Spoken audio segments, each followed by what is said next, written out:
Hey, Kendall, this is Aaron. We're just waiting on you for the go-ahead with the PrimeGov. Aaron and Madam Mayor, we are live. Perfect. Thank you. Thank you. Recording in progress.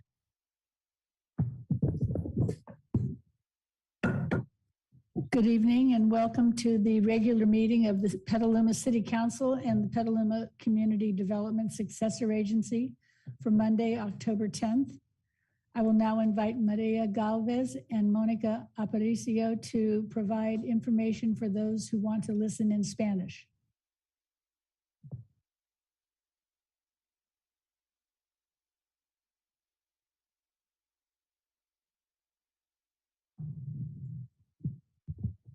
And Madam Mayor, it does not look like they have joined yet. I will check in with them right now. Thank you. We're going to take a pause while we are waiting to see if we can make contact with the translators.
Madam Mayor, Monica is joining us shortly.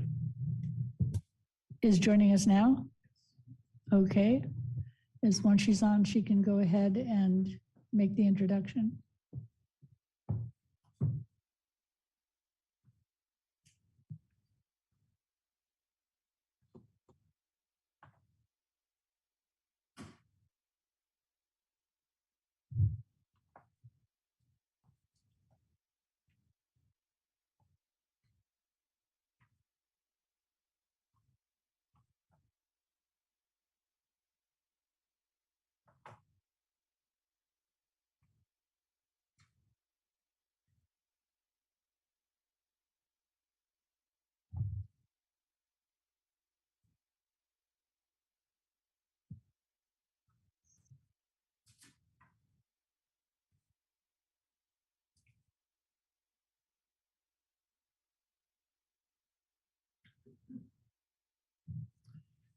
And Madam Mayor, Monica has now joined the meeting.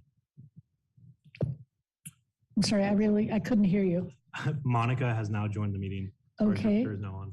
Okay, so Monica, would you please provide the information for those who wish to speak, listen in Spanish?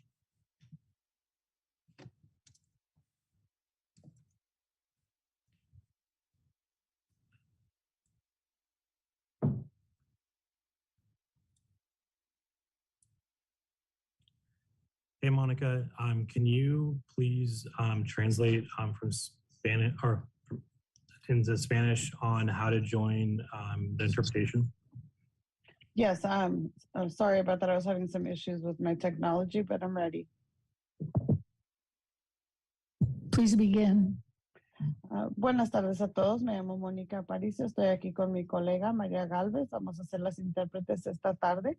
Para las personas que desean tener acceso en español a la reunión, van a ver unos iconos en la parte de abajo de su pantalla, donde es de un globo o un mundo. Ahí presionan ahí, escogen interpretación de idiomas y luego eligen español. Thank you. Thank you. And now we will ask the city clerk to take a roll call. Barrett. Present. Barnacle. Here. Fisher. Here. Healy. Here. King. Here. McDonald. Here. Kosike. Here. All members are present. Thank you. And I will ask everybody to stand for the Pledge of Allegiance.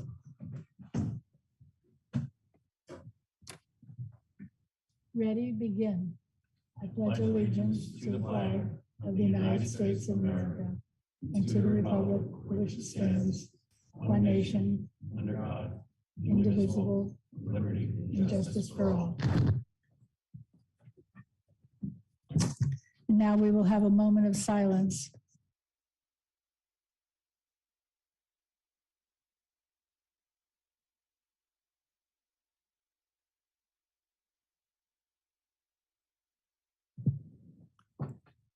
Agenda changes and deletions to the current agenda only. We are going to move general public comment, council comment, and city manager comment to the end of the agenda following the workshop.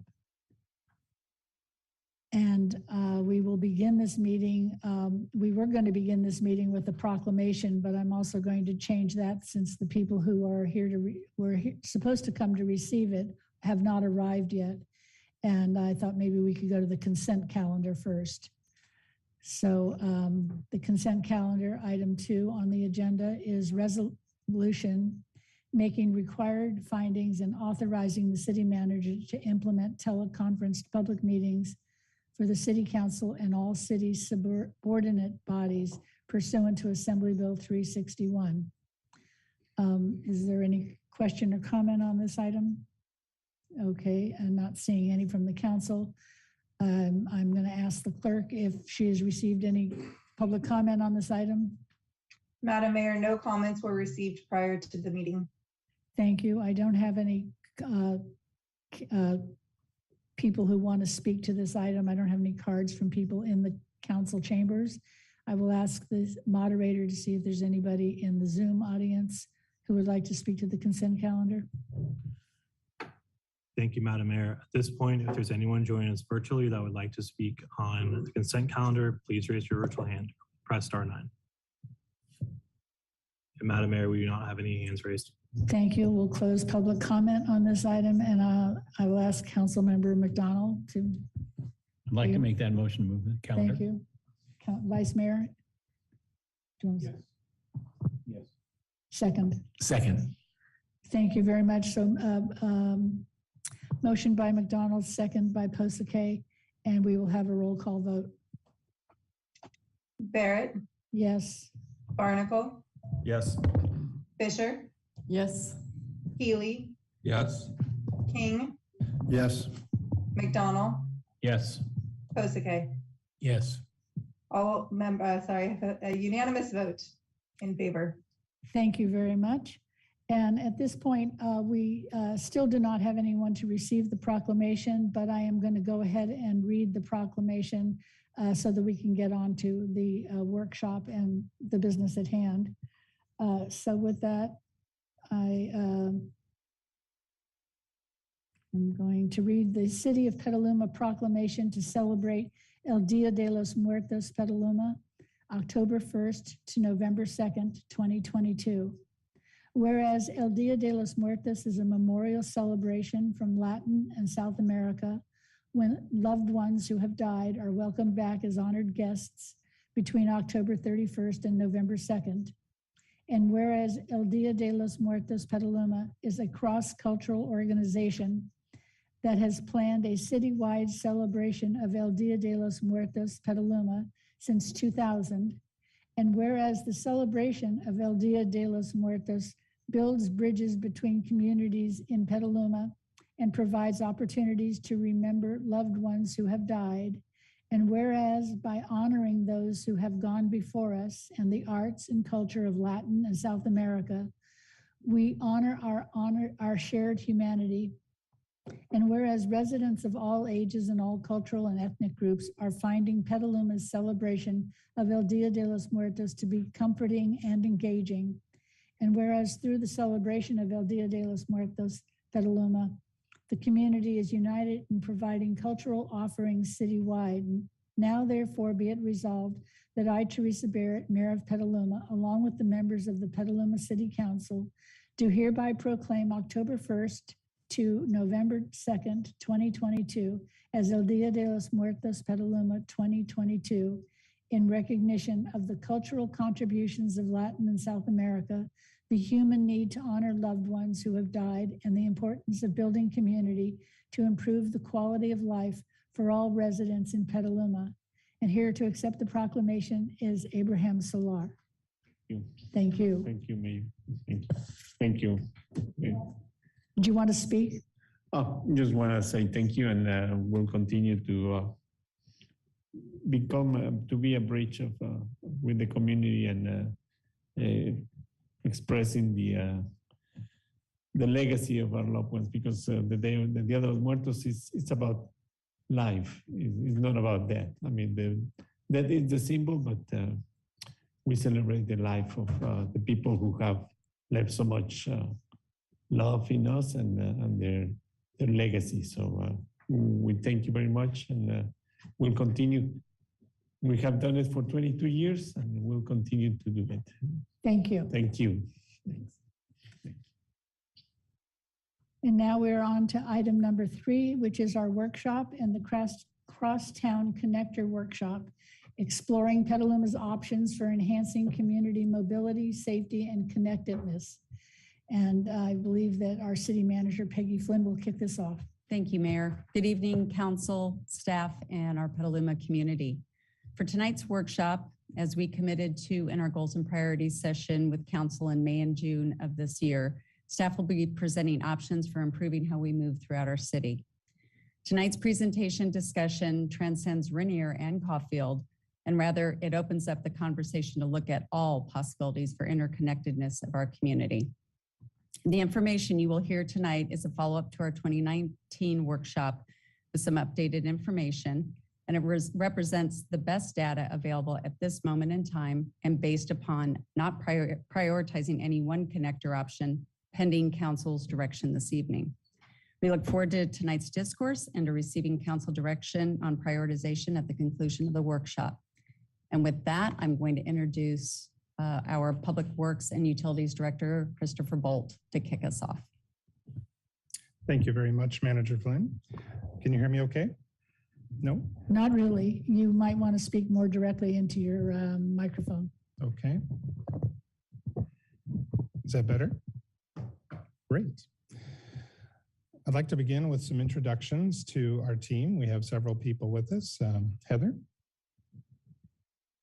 Heather Hines. Ooh, sorry. Heather Hines, Interim Community Development Director. Great, thank you. And Corey will be joining us as well. Corey, you're here. Great. We also have Eric Danley, City Attorney, will be assisting us with our presentation. Matt Goyne with Fair and Peers is online, I believe, by Zoom. Matt, are you there? Do you want to say hello? Hello, Madam Mayor and council members and Director Bolt. Looking forward to this discussion. Great, thank you. And we have several Public Works team members here seated with us. Gina Benedetti-Petnick, Assistant Director of Public Works, Jeff Stutzman, City Engineer, Ken Eichstedt, Senior Traffic Engineer, Bjorn Griepenberg, Project Manager, and also on Zoom we have Alyssa Teddy, our Senior Management Analyst. A lot of our team members have been involved in this preparation this evening, so we're happy to present to you tonight. So we are here this evening to present an update and options for enhancing community mobility, safety, and connectedness throughout our beautiful community. And this is a topic that has been explored for what we can see over 50 years. Connection and connectedness are hallmarks of community. Fostering togetherness, safety, equity, and resiliency are very important to us. The mobility of people, services, and goods in environmentally sustainable ways is critically important, whether by car, truck, bus, transit, bicycle, e-bike, scooter, wheelchairs, strollers, skateboard, rollerblades, etc., or just by feet. So as we move about in our community every day, some things we can all agree on are that safety is paramount, sustainable, clean, multimodal active transportation is critically important, accessibility for all is important, and infrastructure solutions need to be innovative and reimagined. If you continue to do what you always did, you get what you always got, as we know. So the melding of these ideals involves a need for an interwoven fabric of transportation methods and means which support all modes and fulfills these values. So the challenges that lie before us tonight as we begin are many, and this involves setting priorities, of course. So tonight we will discuss what we have, the improvements planned, and what we should or should not have in our future. Next slide, please. So an overview of tonight's discussion begins with a workshop objective. We'll go through a background. We'll talk about our existing connectors in our community, the potential connectors, crosstown mobility analysis, financial considerations, and next steps, and then of course, discussion and prioritization. And could I'm sorry to interrupt you, but just in terms of council expectations, I know that we've all seen this, we've had an opportunity to preview this presentation, but the hope is that you would make the presentation in full and without interruption of council questions until the end. And then, unless there's something that just needs clarification. That'd be great. Thank you. We have a storyline that we'd like to follow if possible. And then of course, we'll be open for questions and discussion in the end. Next slide, please. So first up is our workshop objectives, and we can go over these title slides briefly. They just kind of show a bookmark of where we are. So next slide, please. So, Christopher, if I can interrupt you really quick, just a brief reminder from our interpreters that they are translating this, and it's great if we can take pauses at the end of the sentence so that they can fully translate what you're saying. Sorry to interrupt you. That's helpful. Thank you very much. So our workshop objectives are really threefold, but this summarized here in this statement here. We want to present information for discussion and direction on prioritization regarding current and proposed crosstown connectors. So providing information about the existing and planned crosstown connectors is important, but then receiving input this evening and then council direction is our hope. Next slide, please. So now we'll talk a little bit about the background. Next slide. Our crosstown barriers that we have in our community, basically we're bisected by three physical barriers that generally run north-south through the city. US Highway 101, of course, Sonoma Marin Area Rail Transit, Smart Railroad Tracks, and the Petaluma River. Next slide. So currently we have a limited number of physical crossings of these barriers to facilitate crosstown connection in our community between the east and west sides of the community. And the next two slides, go ahead, next slide, please, kind of show a schematic version of what you've just seen geographically in the aerial photo. Next slide. Here's an alternative way to show that with distances between the various crossings, either by vehicle or active transportation means shown above and below the line. Next slide. So with that, I'll turn it over to Heather. So an important part of the background of this discussion is our general plan. Our existing general plan clearly acknowledges the divides that are created by those three aspects that Christopher mentioned.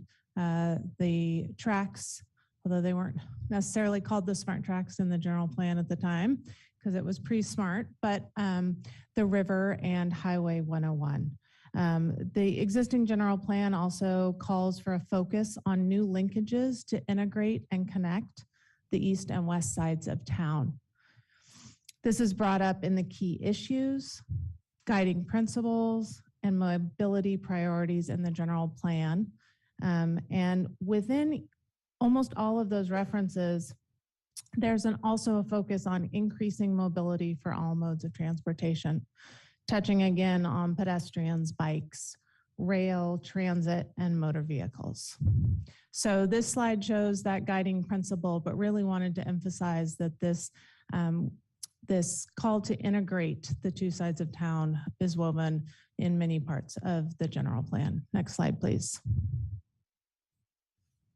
So two of the proposed crosstown connectors obviously are the Rainier Avenue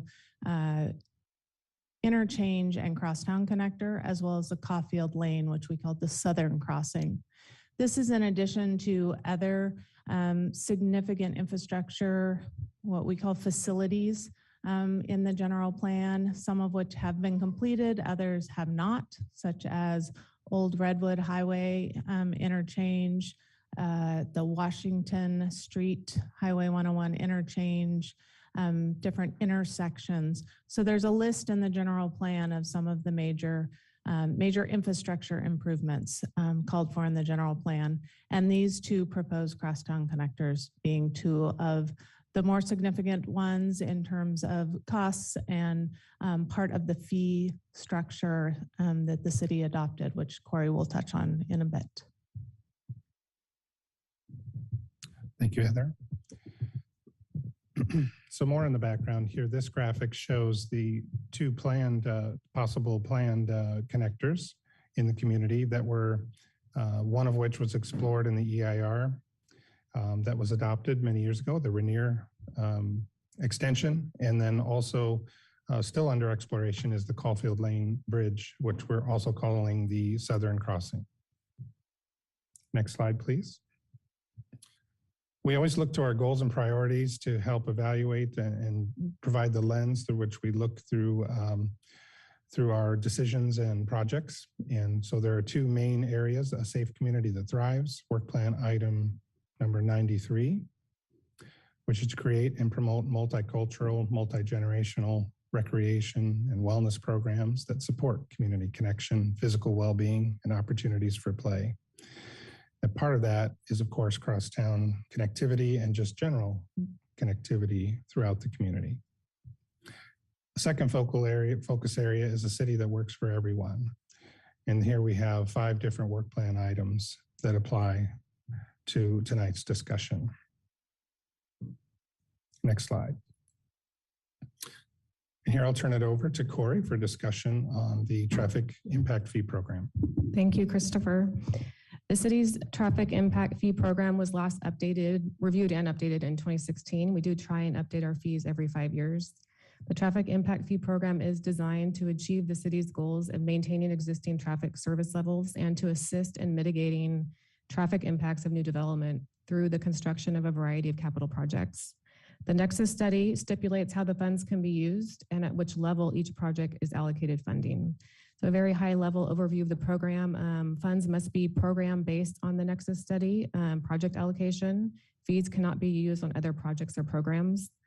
Projects included in the Nexus study are intended to mitigate traffic impacts of new development, and our projects that are also included in the general plan. Funds can be spent on any of the projects included in the Nexus study at any time.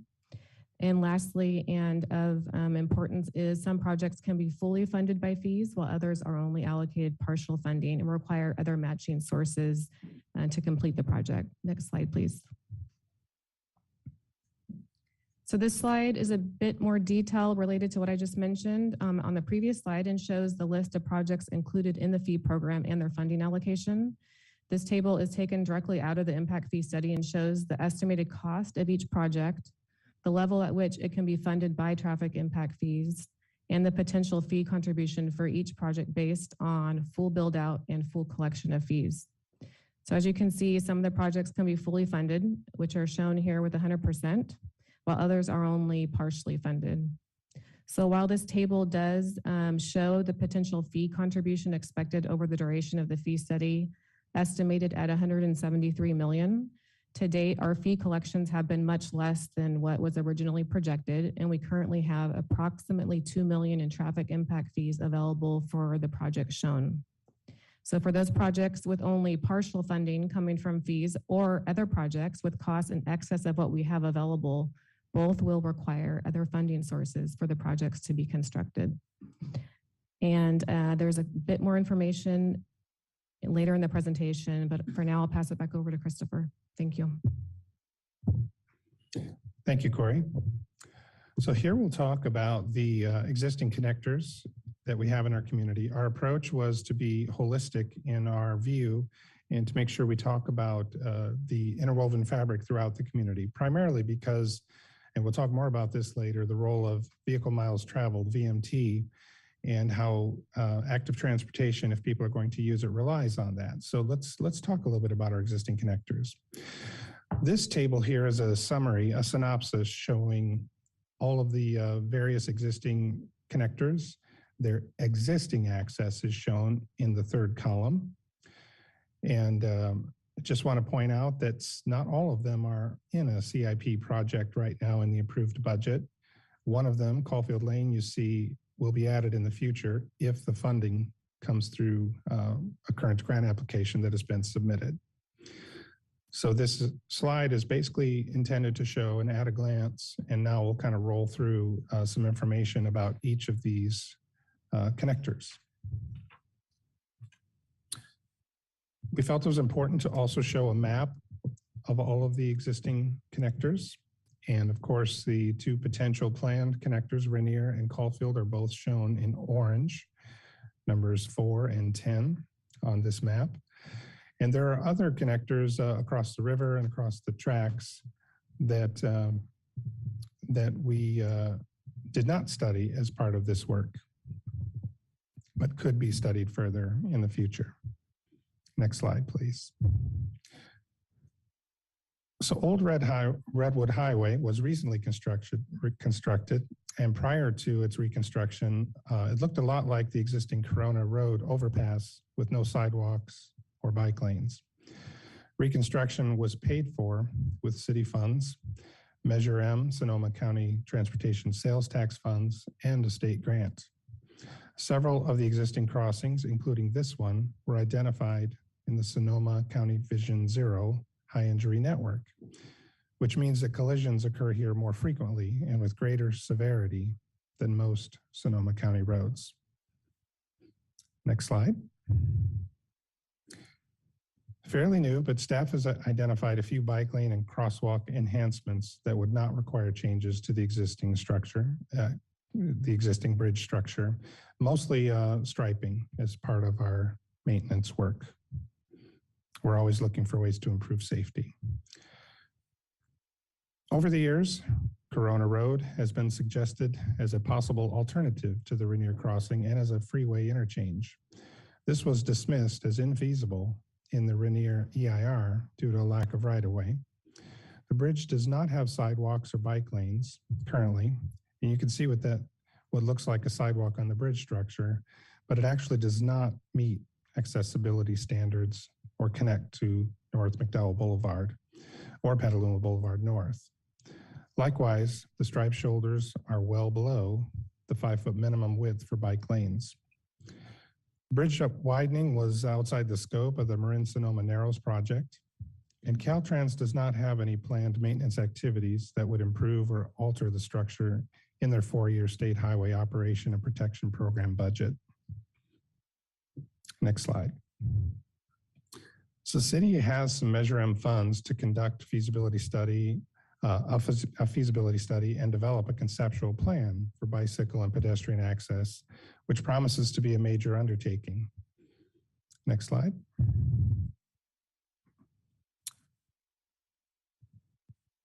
And so our next steps would be to implement those study recommendations and then coordinate with the SCTA, the Sonoma County Transportation Authority, and Caltrans to enhance and replace the bridge possibly in the future to accommodate bicycle and pedestrian facilities. Just taking a pause for the translators here. So the SMART Trail is currently proposed to run parallel to the tracks from Lakeville to Pengrove. South of Lakeville, the route is reliant on city streets due to constrained right-of-way. The next slide is a map of that, but we won't go there quite yet. The 1.2-mile section from Payran to South Point, which has been closed since 2020 due to 101 widening, will reopen this month. And it has, in fact, reopened today. We received the press release, a happy moment. A joint ribbon cutting and groundbreaking ceremony will be held at Payran on Saturday, the 22nd, as we know. SMART will begin construction on Payran to Lakeville later this year, followed by a northern extension from South Point to Pengrove in 23-24. Here on the next slide, you can see a map showing the various segments in a holistic sense. Note that north goes to the top left in this map.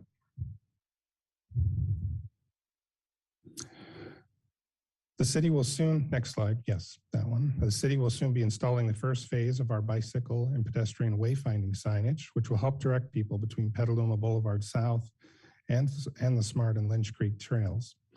SMART has left wayfinding to local cities for now, but that could change in the future. Next slide, please. And likewise, SMART has left trail lighting to local cities, but that could change in the future.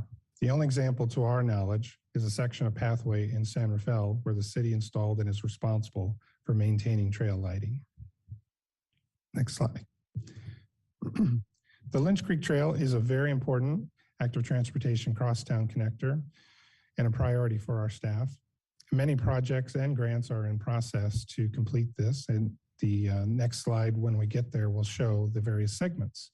We're happy to announce that it looks plausible in the next year or two to have this major east-west corridor completed. The city has made significant progress since the last workshop in 2019, including paving the section north of Payran Street, shown in the picture here, and rehabilitating the pavement north of Sonoma Mountain Parkway. The entire trail will be paved by the end of 2023, as I mentioned a moment ago, pending funding. Next slide, please. Just want to point out a couple of things in this slide, that the dash sections are included in a $1.6 million grant application. The Riverbend developer is to begin paving a 0.2 mile section from Edith to Lakeville this week. And Payran to Edith section is costly because it will include ADA improvements for accessibility to the Payran Street trailhead and undercrossing. We took some time to prepare this map to give that holistic view of the Lynch Creek Trail. Felt it was important to show, you see in the top right, the good, the poor, and the unpaved sections by percentage as a key dashboard metric as we move to completion on this project. Next slide, please. As noted under the SMART Trail, the city will soon be installing the first phase of our bicycle and pedestrian wayfinding signage, which will help direct people between Petaluma Boulevard South and the SMART and Lynch Creek trails. There's a lot of work planned. Next slide. And following the paving projects, our focus will shift to improving trail crossings, lighting, and many other amenities. Next slide, we'll talk about East Washington. So here we list an overview of East Washington. It's definitely a focus area for us. The average daily traffic of 19,200 vehicles a day is tremendous. Bicycle and pedestrian access, there currently aren't any that are totally accessible through there. It's identified in the Sonoma County Vision Zero as part of the high injury network mentioned earlier. And we're commencing already, our staff is working on signal coordination improvements in this area. And we're seeking grant funding to plan improvements to active transportation, safety, and pavement reconstruction. We also feel this is an important community gateway and needs to be more welcoming and comfortable in accordance with public input and feedback received as part of the general plan, the SSTAT work that's been done, and so forth. Next slide. So one of our future goals is to rehabilitate the pavement and reconfigure the roadway to provide bike lanes if feasible. McKenzie Avenue bike ped overcrossing, you may recall recently approving a feasibility study agreement with SCTA. And both this and Corona are included in the scope of that work. This crosses Highway 101 by pedestrian means and touches down behind the East Washington Place, the Target Shopping Center. Access improvements needed on the east side are needed on the east side at McKenzie Avenue. And the city has Measure M funding to begin a feasibility study and develop a conceptual design. And the next slide just shows our active CIP projects, which is this very study. And we'll go to the next slide. That our hope in the future is to implement those study findings and improve bicycle and pedestrian connectivity to and from the bridge, including wayfinding signage. Now we'll discuss Caulfield Lane, which is a 101 overcrossing from Payran to Ely. Caulfield Lane is well under the 4 to 3 lane road diet threshold, even in future conditions if the Caulfield Bridge is built across the Petaluma River. So staff is proposing a 4 to 3 lane conversion and protected bike lanes as part of a future pavement rehabilitation project from Payran to Eli. Next slide. This shows our active CIP projects with the completion of 2025, for which you can see in the footnote, there's a current and active grant application underway. And then the next slide, River Trail 101 undercrossing. Here it's important to distinguish that there is an existing undercrossing of Highway 101 on Lakeville Highway that includes vehicle lanes and a sidewalk, but our focus is currently on the construction of the River Trail, which would provide a parallel car-free multi-use trail that crosses under the freeway and the smart tracks, as envisioned by the Bicycle and Pedestrian Master Plan and River Access and Enhancement Plan. The Bike Ped Master Plan also calls for a more direct alignment that runs closer to Lakeville Highway. Next slide. Our hope is to actually construct this in 2026 if funding comes through. And you can see in the footnotes that grants have been submitted with decisions expected here soon.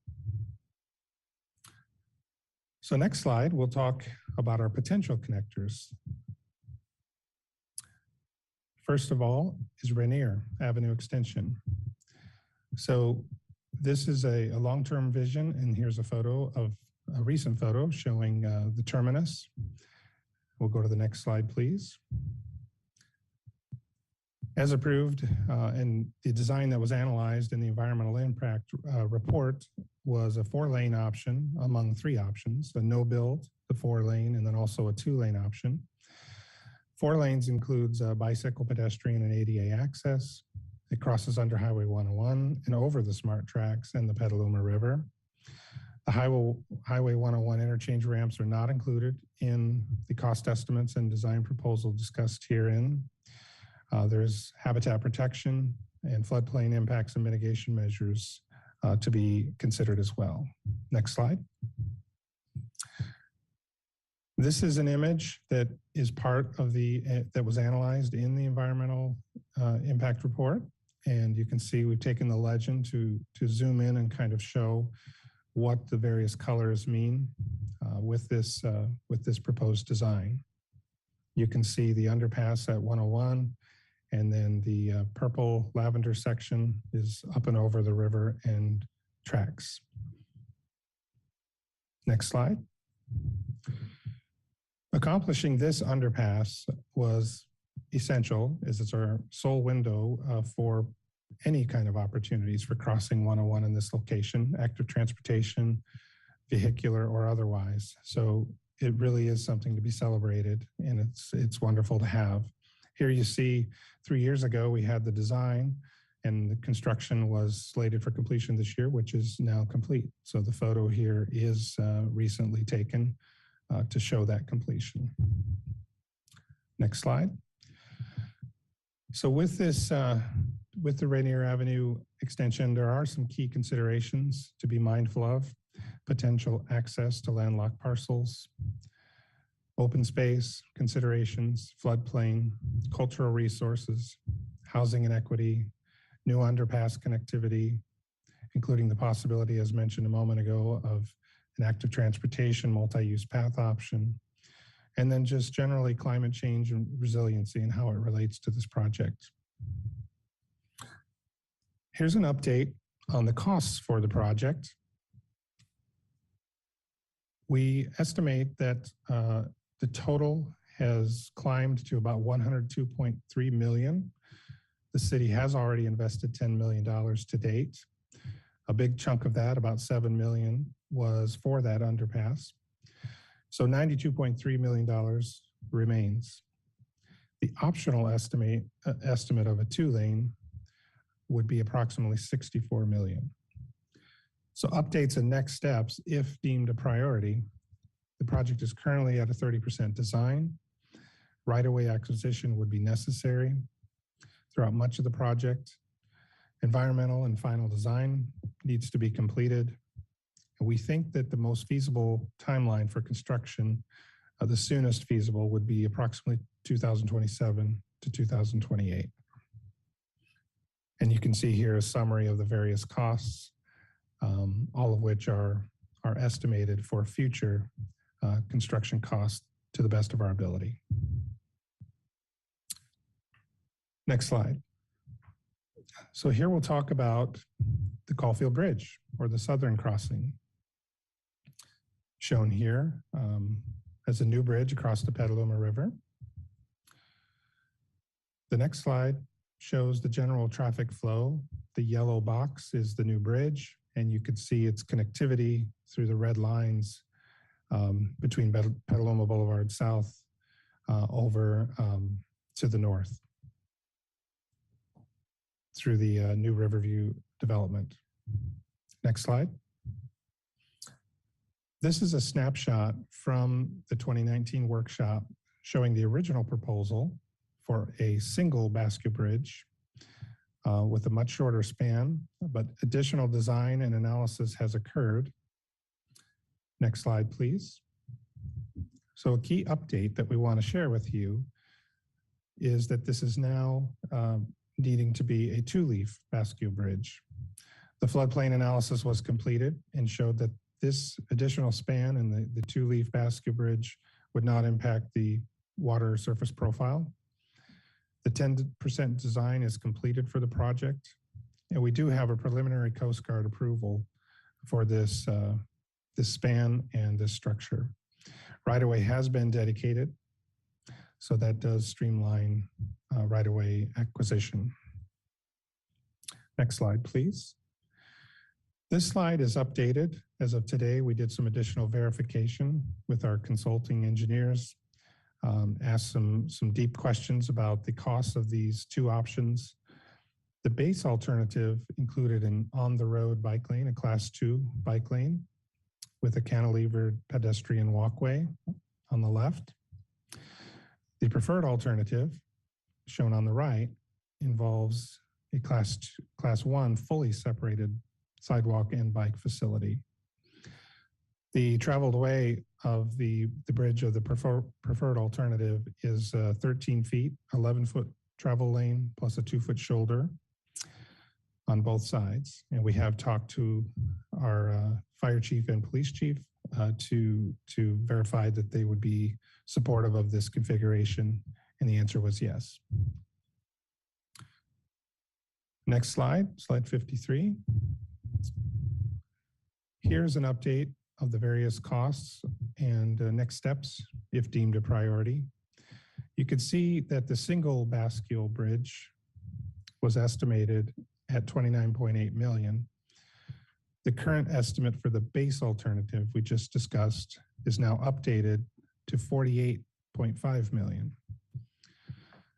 And the preferred estimate is now updated to $44.8 million, almost $44.7 million. So it was an error in our favor, essentially. As you may recall, the initial presentation had a $47 million estimate for the preferred alternative, but that has been reevaluated as of today. So updates and next steps, if deemed a priority, it's currently at a 10% design. Final design and environmental work is necessary. Right-of-way acquisition, it is already dedicated.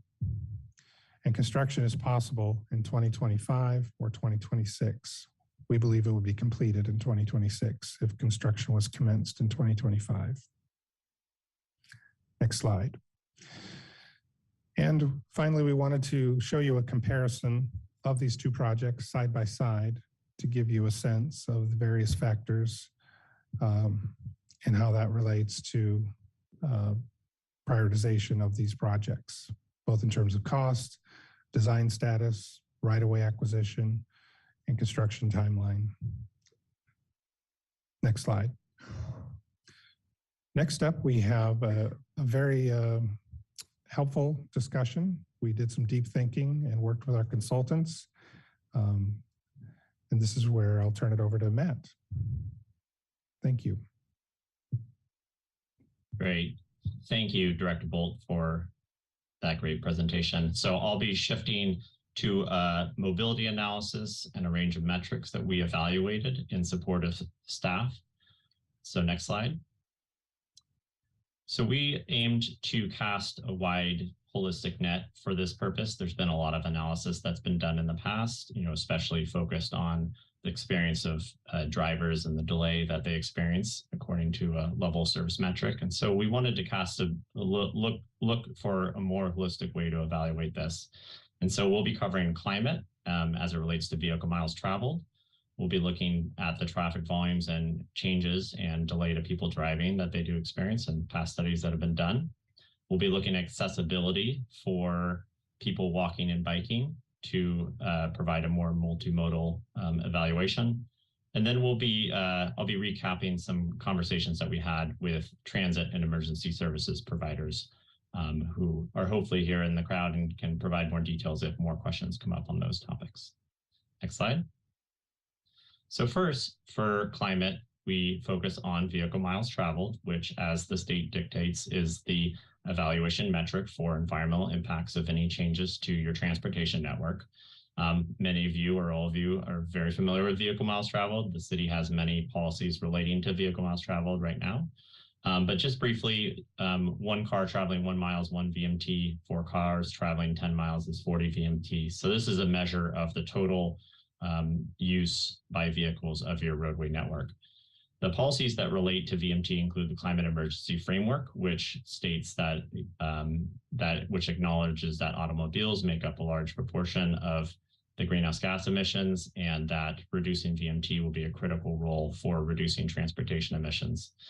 And then the SB 743 implementation guidelines that were adopted last year state that a transportation project would result in a significant impact if it results in induced travel and increases in citywide VMT.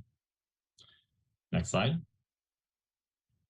So when we evaluate vehicle infrastructure, we use the Sonoma County Travel Model, which is the tool that the Sonoma County Transportation Authority maintains and has roadway links and land uses built in to reflect current conditions. And so we used a 2019 calibrated model. And based on adding those links, the Rainier and Caulfield links into the network, we found that there really wasn't, the model doesn't show a substantial change in citywide VMT. There's a couple of things that are going on here. One is that residents who live near Rainier and Caulfield will have slightly shorter trips traveling via Rainier versus Corona or East Washington, for example. And there also is, some factors of induced travel whenever you add roadway links to a network. Although, and that's based on Caltrans's guidance. Caltrans's guidance really focuses on the state highway system. So roadway links such as 101 or Lakeville Highway have been shown to induce additional vehicle travel. While local roadways, there's a little bit less research on that front. Next slide. So when we also want to consider the active transportation components of these projects. And bicycle and pedestrian infrastructure do play a critical role towards providing other opportunities to travel via walking or biking, rolling, scooters, any other mode. And the research behind the quantification of how much of an effect that has on vehicle miles traveled generally shows the change for any individual link is pretty small. However, it serves as a critical, once you evaluate the entire network, that's where you start to gain the benefits of mode shift and people being able to use a connected, safe, and low stress network. Next slide. Shifting to traffic changes, as I mentioned, there's been a lot of studies about the delay experienced by drivers. And so what we reviewed the Sonoma County model that we ran and found that in general changes to traffic patterns are pretty similar to past studies. But I'll just step through those, how that would affect our existing travel patterns today for both the Rainier and Caulfield separately. Next slide. So the Rainier Avenue extension would primarily affect people who drive in the northeastern side of the city. It provides a direct access from the existing Rainier Avenue, of course, but it has the primary effect could have the primary effect of drawing people who use North McDowell or Sonoma Mountain Parkway to reach Corona Road and cross the freeway there. So that's where you see the biggest change. There would be less change once you at other streets like East Washington Street or Caulfield Lane, where you might see a 5 to 10% of travel shift to Rainier. Just for perspective, 5 to 10% change in roadway volume is what you typically experience on a day-to-day basis. Traffic counts are not the same every day, and traffic conditions are not the same. And there's, studies show that most roadways see a kind of fluctuation within that 5 to 10% range. I'll note that we modeled a 4-lane Rainier version, and similar to what the Rainier EIR showed for a 2-lane alternative, that the roadway volumes are generally within the capacity of a 2-lane roadway. So you're probably not going to see much of a difference if you were to use the tool to model a 2-lane alternative. I'll touch on this kind of fluctuation in traffic in 2 slides. Next slide. So Caulfield Bridge has a little bit more of a localized effect than the Rainier Avenue extension. It's going to serve people in West Petaluma, in the Riverfront development, 500 Hopper development, people who live and work along Caulfield Lane or Lakeville Highway primarily. It would increase traffic a little bit on Caulfield Lane as you start to see people shift over and use that crossing of the river. And not shown here, but you would see a slight decrease as well on D Street as people shift to use that route. Next slide. So as I mentioned, just trying to visualize what a 5% decrease on East Washington, which is really the most critical route, would look like over the course of a day. This shows the average traffic volumes over, the orange line is your existing 2019 counts. And what this shows is traffic counts peak around 3 p.m. That's when things start to get congested due to schools, and you start to see kind of increased cross traffic and other things that decrease the capacity a little bit of East Washington. But that peak congestion period generally lasts from around 3 to 6 or so, somewhere between 6 and 7 p.m.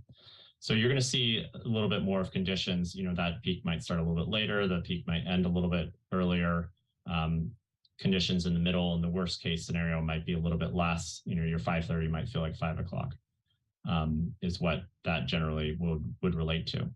Now, we do have some level service analysis from the Rainier EIR, which next slide, which this study showed what conditions would look like in the future. This is future modeled conditions is what was used for this study. And what that found is that those changes in traffic patterns would result in, and this focused on that peak period, the peak time of your peak hour. So really, what does your worst 15 minutes look like? What does your worst hour look like? And you would see, with those shifts in traffic, changes to delay on Corona by about 30 seconds, and on East Washington about 2.5 minutes. Now, during other times of the day when traffic is not as bad, those are going to be less of a difference. Next slide. Now, shifting to how people walk and bike and travel, we used accessibility, which can both be used, it can be used to mean things on the micro scale, like the ability for people for Corona Road Bridge, for example, to be ADA accessible. That is a measure of accessibility. To how people move about, and do you have the services? Do you have a 15-minute neighborhood? Can you walk and bike to nearby amenities? Or how well is the roadway connected to allow you to travel across town? So we focused, given that the purpose of this was to focus on crosstown connectivities, we did an analysis where we drew a center point on Highway 101, where each of the connectors cross there, and we looked at how many people live and walk within a 10 or 20-minute radius. And this is a measure of what the induced demand might be for people walking and biking if the facilities that cross at these locations are safe and comfortable to walk on. So we looked at the high injury network, we looked at safe comfort, relative comfort as well. And we also looked at where these were located within the context of the disadvantaged communities within Petaluma. Next slide. So first, before we dive in on that, just the general plan context has been mentioned a little bit before, but Rainier Avenue, just want to acknowledge that it had class 2 bike lanes within that. and it would allow connections to the other facilities nearby that are crossing, such as a smart trail. And it was really intended to provide that accessibility between North McDowell and Petaluma Boulevard. Next slide. And while the Caulfield Southern Crossing, the Caulfield Bridge, was also planned to include Class 2 bike lanes, although Class 1 facilities may be provided, as noted in the preferred alternative that we saw. And this would allow for shorter trips between West Petaluma and the riverfront, 500 Hopper, as well as residents and people that live along Payran Street, Caulfield Lane. And as noted here, that's currently a 2.5 mile trip if you're looking at the places closest on either side of the river. Next slide. So here is an overview of the crosstown connectors that we studied. This includes 9 crossings of Highway 101 and the Caulfield Bridge. We wanted to focus on US 101 just to provide apples to apples comparison. And what you see on the right there is that really the most benefit, the most people that live adjacent to these connectors, no surprise, is right in the center of town. Everything from Lynch Creek Trail to Caulfield Lane down to the Caulfield Bridge have the most people, while places in the north have less people. Though I will note that there are a lot of jobs near Old Redwood Highway, so there may be some demand there, although there's fewer locations to the west of that facility. So next slide. This map shows the high injury network, which was covered earlier. And if you picked up on it, every single crosstown connector that has vehicle access is on the high injury network. And so that is certainly one factor why people may not be walking and biking as much on these facilities today. And we also looked at the high stress network, which relates to the stress that bicyclists or people walking feel while on these roadways, and it's identical to the high injury network. So those are certainly factors that the council could consider as it looks to improve access for people walking and biking. Next slide. And all of the crosstown connectors are located within or touch disadvantaged communities. The disadvantaged communities were defined as part of the general plan update and include a variety of factors. And so this is also an important consideration that improving crosstown connectivity will directly benefit these communities. Next slide.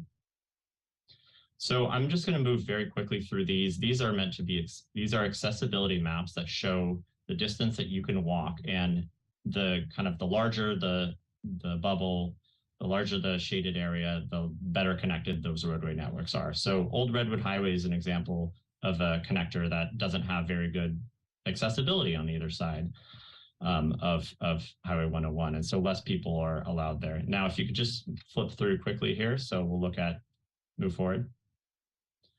So next slide. Next slide. And we can return to these as later if you have any specific questions. Next slide. Next slide. You can see that the shapes get bigger as we get to the center of town, and there's just more connectivity on either side of the crosstown connectors. Next slide. Next slide. Next slide. Next slide. And next slide. So happy to go back and look at any of those specifics, but just wanted to give you a sense of how each of the crosstown connectors compare for bikes and peds. But now shifting to transit service, as I mentioned, this was based on input from Petaluma Transit. And I'm going to give you a high-level overview. Rainier Avenue and Caulfield was the main focus, and Rainier Avenue, there's not currently planned transit. It could potentially allow for improved, faster connections, but as noted here, it would need additional destinations and activity along the corridor to justify fixed route service, since it's a little out of the way and inconvenient in its location for current land uses. The Caulfield Bridge and Southern Connector, though, would provide new service to existing and future residents, including the riverfront and 500 Hopper developments that are hard to serve without this connection, as well as existing residents in West Petaluma to locations like Kaiser Hospital. As we know, Washington Street is the main trunk line for Petaluma Transit, so it's very important to consider how changes would affect transit there. Corona Road could potentially have transit once the Corona Smart Station is completed. Next slide. Shifting to emergency services, this map here shows the fire department's calls, the heat map of fire department's calls in 2022. And what we learned from talking with the fire department is that a lot of their calls are concentrated both in the center, but also really on the southern and eastern end of town. And where there are 2 fire stations, however, both fire stations on the southern end of town often will get 2 calls at the same time. And so they each help each other serve their districts. And so there's a lot of cross-town travel between these 2 stations. However, on the northern end, there isn't a lot of calls on the other side of these barriers. And so there wouldn't be many people using the Rainier Avenue extension compared to the Caulfield Bridge Southern Crossing that would provide many more uses for the fire department. Next slide. The police department is located directly adjacent to the Rainier Avenue extension, and so that would provide direct access for the police department to reach the northeastern quadrant of the city. That would allow the police to access that directly rather than using Corona Road and East Washington. While this Caulfield Bridge Southern Crossing is a little bit out of the way for the police department, so it would probably be less used. I know if you do have any questions on these, I'm sure we can ask our local representatives later in the Q&A. Next slide. All right, I'm going to hand it back to Director Bolt. Thank you very much, Matt. Great overview. It's pretty deep analysis, and we've really enjoyed working with you to prepare these slides and this information. Our next slide here is we embark on a journey through financial considerations. We could take a breath as we begin this next step. First of all, traffic impact fee update. Currently, there's a $32.7 million balance, and we estimate that approximately $2 million a year comes into the TIF on average. This is based on historical trends, and projections are as follows for fiscal year 30, fiscal year 40, and 50. You can see how the fund is projected to grow. The following developments are currently anticipated in our revenue. Kind of supports our $2 million a year average with an expected $2.6 million revenue. And then a potential pipeline project is the LabCon expansion, anticipated future TIF of $2.5 million. Next slide. This slide is updated to show the new Caulfield cost estimates that we discussed earlier. It shows Rainier Avenue, the money needed to construct that project by the time of its construction in 27-28, if it were to move on that timeline of $92.3 million. And then, of course, 25-26, needing between 48 and 45 million roughly for Caulfield Bridge Southern Crossing. The current TIF balance, as we mentioned, is 32.7 million with the current revenue shown. Here are a few important notes though. Only the costs of Rainier and Caulfield can be 100% allocated to new development. Those projects are only needed for cumulative traffic impacts. Secondly, improvements to existing crosstown connectors that we've discussed this evening must have funding from other sources to match. That's why we're looking so hard for grant programs that we can leverage our limited dollars with. And some examples are Corona, Old Redwood, and East Washington. Next slide. As we always do, we look long and hard, look under every rock for any potential grant opportunity. And so some preliminary information that we've uncovered recently in working closely with SCTA and also continuing to track federal and state programs is we found that numerous grants, as we know, are available for active transportation, thankfully. And we are pursuing any and all opportunities for that. Currently, though, roadway expansion projects and new construction projects are extremely challenging to get funding for. And no regionally designated equity priority communities are in Petaluma, which creates a unique challenge for us as a community when we apply for grants for projects like this. Next slide, please. So now we come to next steps. Next slide. So potential next steps and council considerations for discussion, existing connectors. The questions to ask: continue enhancing active transportation and implementing safety enhancements as planned and in accordance with the adopted capital improvement plan. Secondly, the Caulfield Bridge Southern Crossing. Move forward with design and environmental work. Feasible construction, as we've noted, is 25, 26, could be later if you so choose.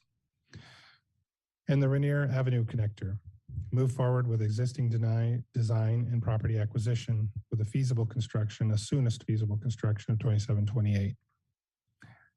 And we could also move forward with exploring other design options for this and other crossings as well. Next slide. So now we come to, and next slide, please, discussion and prioritization. And we wish to sincerely thank you for your time and attention. We know this has been a lot to digest through this hour-long discussion, but it is a deep topic and a lot of work has happened, and we're happy to have updated you. Thank you. Thank you very much. And I will look to the council to see if there's any questions. And I'll start with Councilmember Fisher.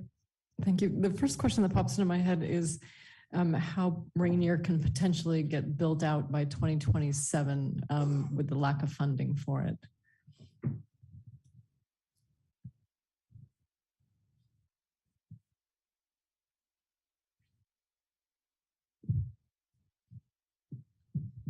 That's a very good question. So I think that's what we're looking for this evening is direction on which path to explore further. There is a large gap with the funding for Rainier. We have explored in the past, going back several years, different financing options, and they have all proven to be highly unfeasible. So it's a challenge, and it's something that we'll have to look into. And so the challenge really is because it's a local roadway, and typically for that sort of road, you would get federal or state funding. Is that accurate?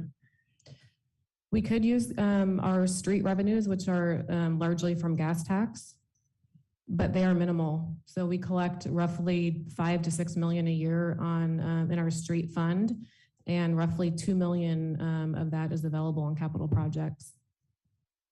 Thank you.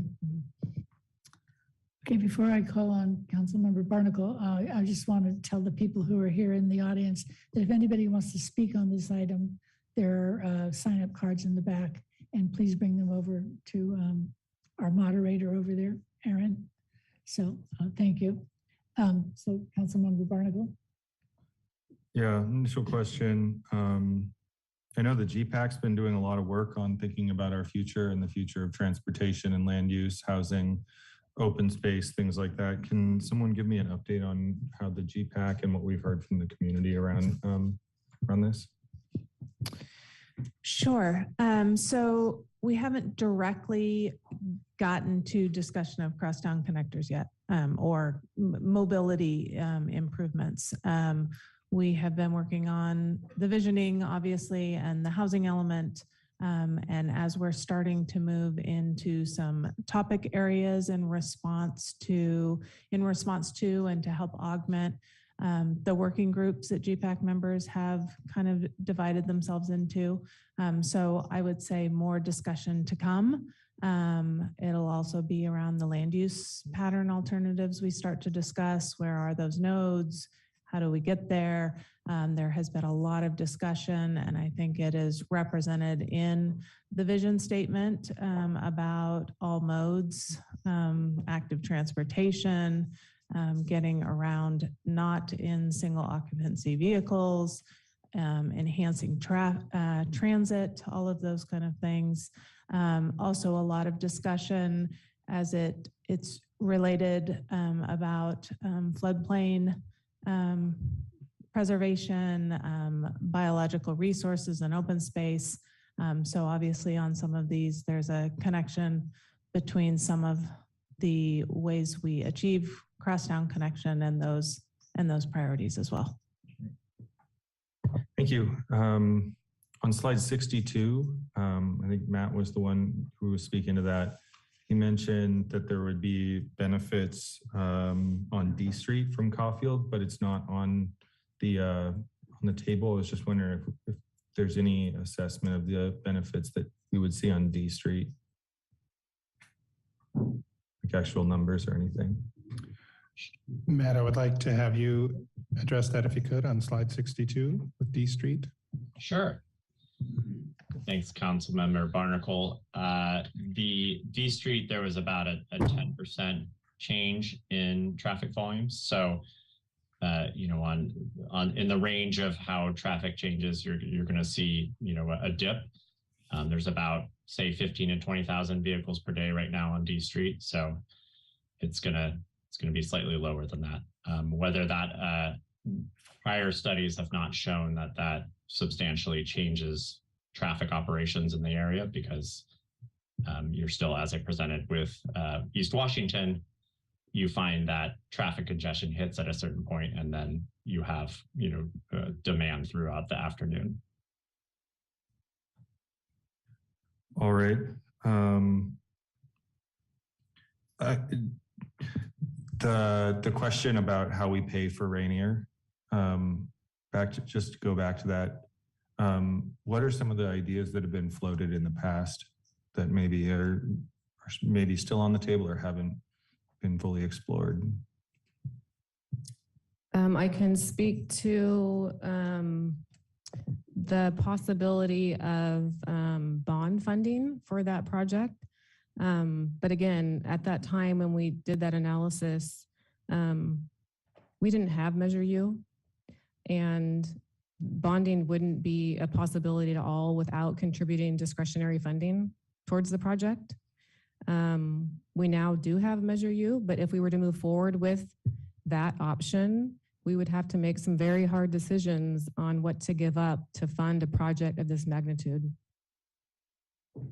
Can you give an idea of what we would be giving up to pursue this project? Approximately $3 to $4 million per year is what I estimate our bond debt service payment would be to fund the gap of approximately $60 million. And so, as you can likely remember from our budget workshop, our general fund and our Measure U funds are fully committed at this time for a variety of services. And so that would be the decision that we would have to make.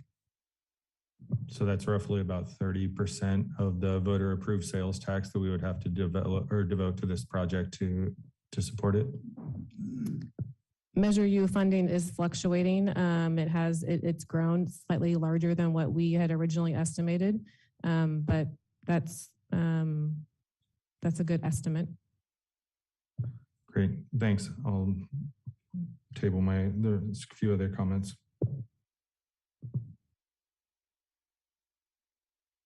Councilmember Healy. Thank you. So are we doing questions? Just or questions. And Just questions. At this okay, point. fine. Thank you. I just wanted to clarify. So a lot of good information here. Let's start with this one. So there may be only a couple of us in the room who remember this, but when the city got permission to move the at-grade crossing from Hopper Street in front of the new Silk Mill Hotel to Caulfield, we were actually opposed by interveners at the CPUC who wanted to force us to have a grade separated crossing at Caulfield of the railroad tracks. And so as a result, what we got was temporary permission for the existing at-grade crossing that you see there today, with the proviso that if we ever wanted to extend Caulfield across the river to Petaluma Boulevard South, we would need to go back to the PUC and request permanent permission for that at-grade crossing. And so I guess my question to you is, how does that process factor into what you're putting before us today? And what's the sequencing? Do you do design or CEQA or CPUC, or in what order are they somehow in parallel?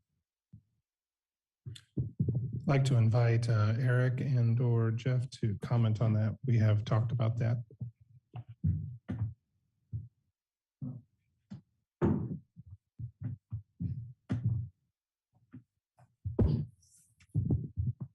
Good evening, Council and members of the public. I guess I'll start and then we can sort of jump in among team members as needed.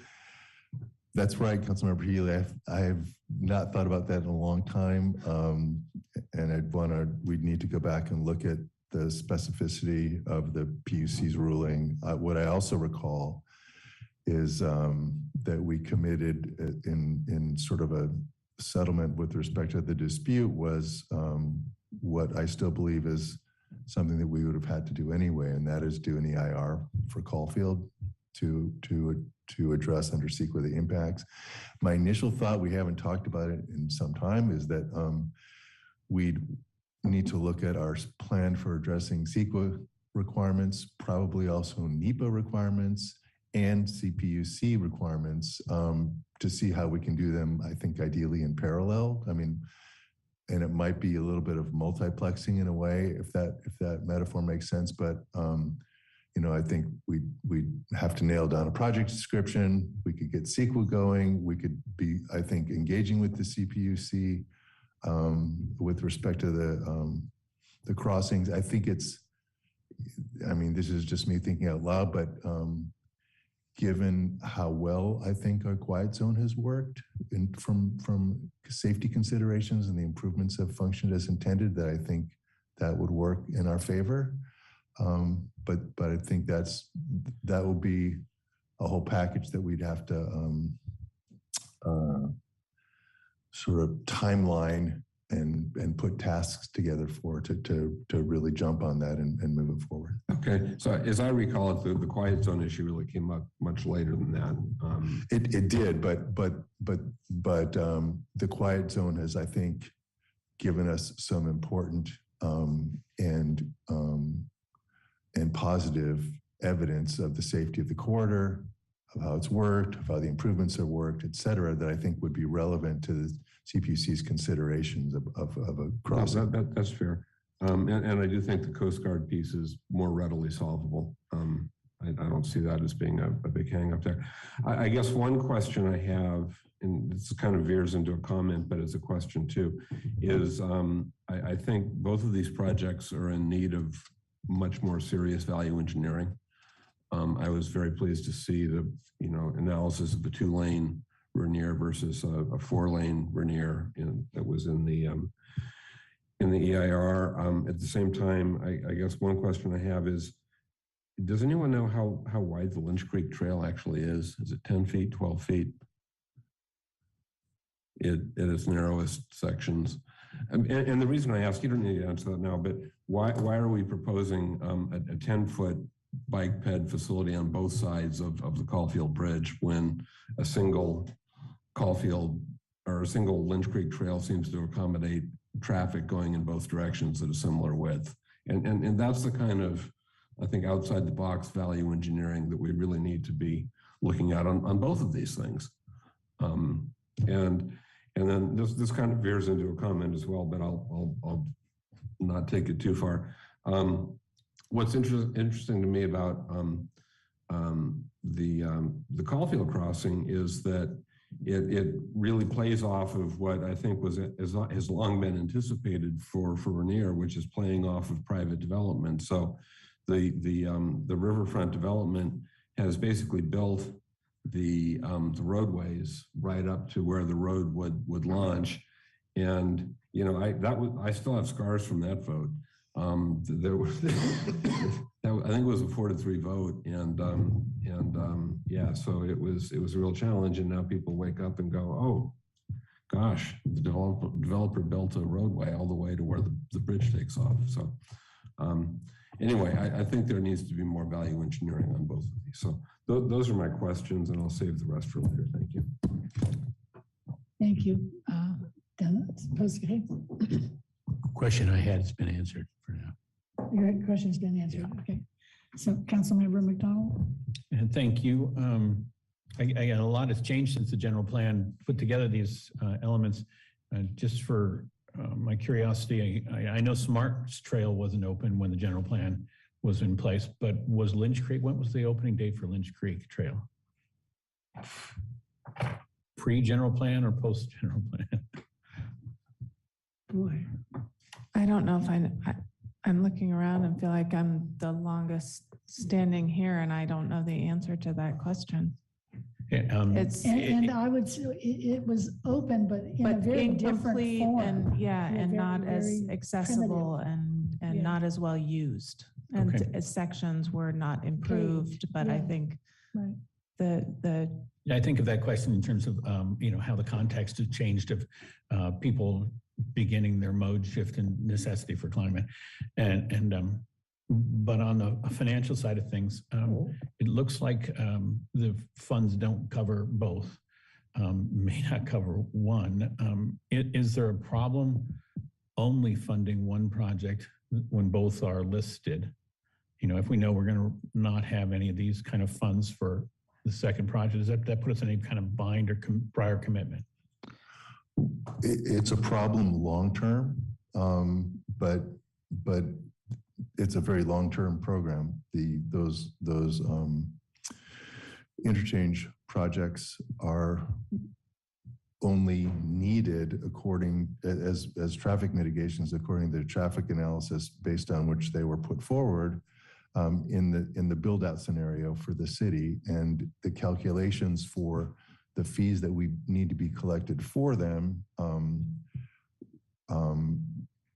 provide for, based on the assumptions of both the cost estimates and the assumptions of the foreseeable development projects, are intended to be, according to that analysis, fully funded at that build-out horizon. So the traffic program currently, as constructed that way, to mitigate those impacts and provide acceptable levels of service, which was the metric based on which that study was done, would need both improvements. But it's in the nature of development impact fees that are aggregated as a program, the way ours are, that the fund, like the traffic impact fee fund and the other funds for the other different traffic or other different development fees, work kind of as a financing mechanism. So as long as we're utilizing monies that are in that restricted account and that are listed as improvements to be funded by those funds, and there's sufficient funds to launch a project and complete a project, we're fine doing so. And theoretically, fees continue to be collected so that other projects can be funded and started and completed too. One of the things that's very important to be aware of with respect to the crosstown connectors, Caulfield and Rainier, that differs from most of the other projects, capital improvement projects that are listed in the traffic improvement fee, is that those two are 100% funded from new development.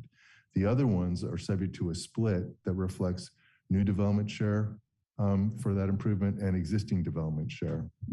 So that means that when those other projects that have a split are going to be carried out, other funding than the traffic impact fee funding needs to be identified and utilized for the projects. So hopefully that answers your question, but if Right, your questions, that's happy to address it. a lot of clarity there. I appreciate that. I guess the question is, will a new general plan reset the game? Will the projects change from that, or will I think the answer is always going to be yes here, but and will the fee structure change, and what about the nexus to projects? It can. So if I could sort of jump up to a higher level or to give an overview or step back, there's a kind of a baked-in sequence to the general plan process and then the implementation of the improvements envisioned in the general plan that we followed back in 2008 and we're embarking upon now, that is sort of an inherent reset to the extent the policies and programs in the general plan change. And I think it's easy to anticipate that they will, based on the communications that have happened so far and the input from the GPAC and community members and council and different policies that have been enacted since then, and VMT and lots of changes since the last general plan. But the basic sequence is the general plan gets updated and it replaces the prior one. And it before that can happen, its EIR needs to be completed, at the program EIR for the general plan, and that needs to be certified. Then the general plan can be adopted. And then a zoning code or ordinance needs to be enacted to implement that new general plan. And then there needs to be funding mechanisms, which can include and presumably would include development fees to fund those improvements. And remember, the purpose of development fees is to ensure that as new population joins the city community, that the standard of living in terms of amenities and public infrastructure is not eroded, but rather keeps pace.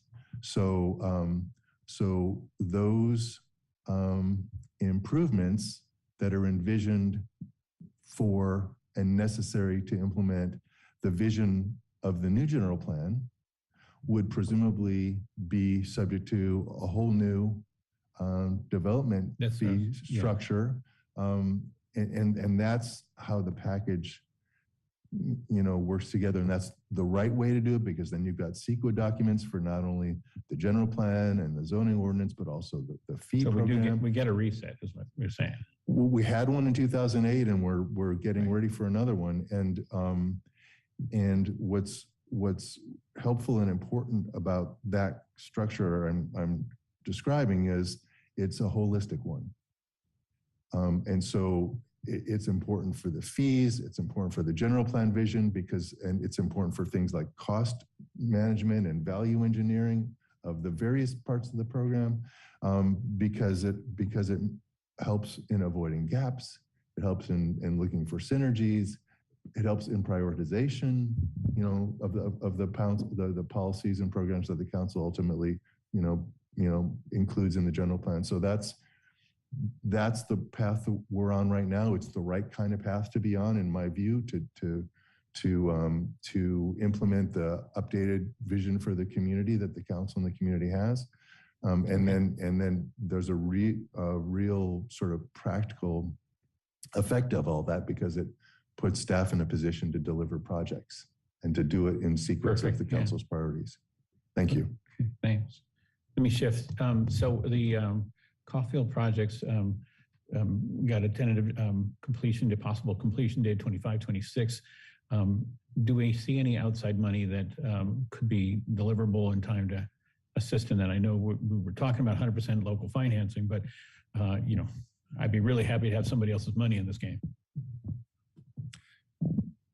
That's a Hayne question. Back to the grant slide that we shared, based on research and conversations we had with SCTA and in other grant programs. It is difficult to find money, but we will, again, leave no stone unturned. It's a chicken and egg issue, in the sense that if council makes it a priority, we move further on design, we make it appear more shovel ready, we make it actually more shovel ready. And that is very meaningful when you're filling out grant applications. We would also have to, create a nexus with climate change, active transportation, safety, emergency service enhancements, and so forth, to show support and score well in applications. So we have learned that Santa Rosa has tried a couple, 3 times on some grants and have been unsuccessful at, I think, 3 attempts. But we would try. It's just there was no easy, hey, this is the program kind of identifier yet. But if it were a priority, we move the design further, it could actually have a chance. Okay, thanks. Councilmember King. Thank you, Madam Mayor. I've got a couple of questions on financing. The first is it anticipated that if Caulfield and/or Rainier is to go forward, that the traffic impact fund, fee fund would be tapped in full? Yes. Okay. And has there been any evaluation of other projects in our pipeline that would be impacted by zeroing out our traffic impact fee funds? But for example, we just allocated 1.2 million from that fund to pay for the improvements at North McDowell Boulevard just last week.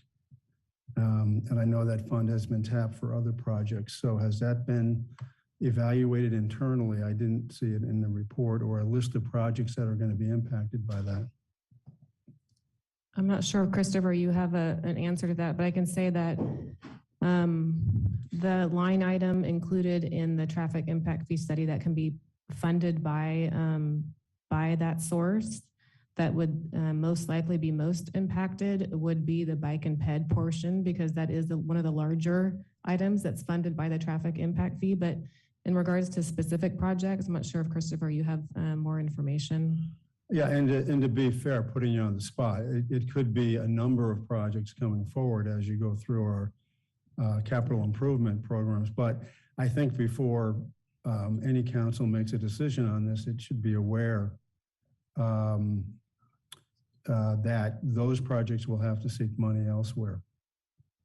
I guess that was more of a comment, but I can respond. I think, yeah, go ahead, please. If you Thank you. It's an excellent question, and I'll point us to slide 17, where we show the summary of the existing crossings.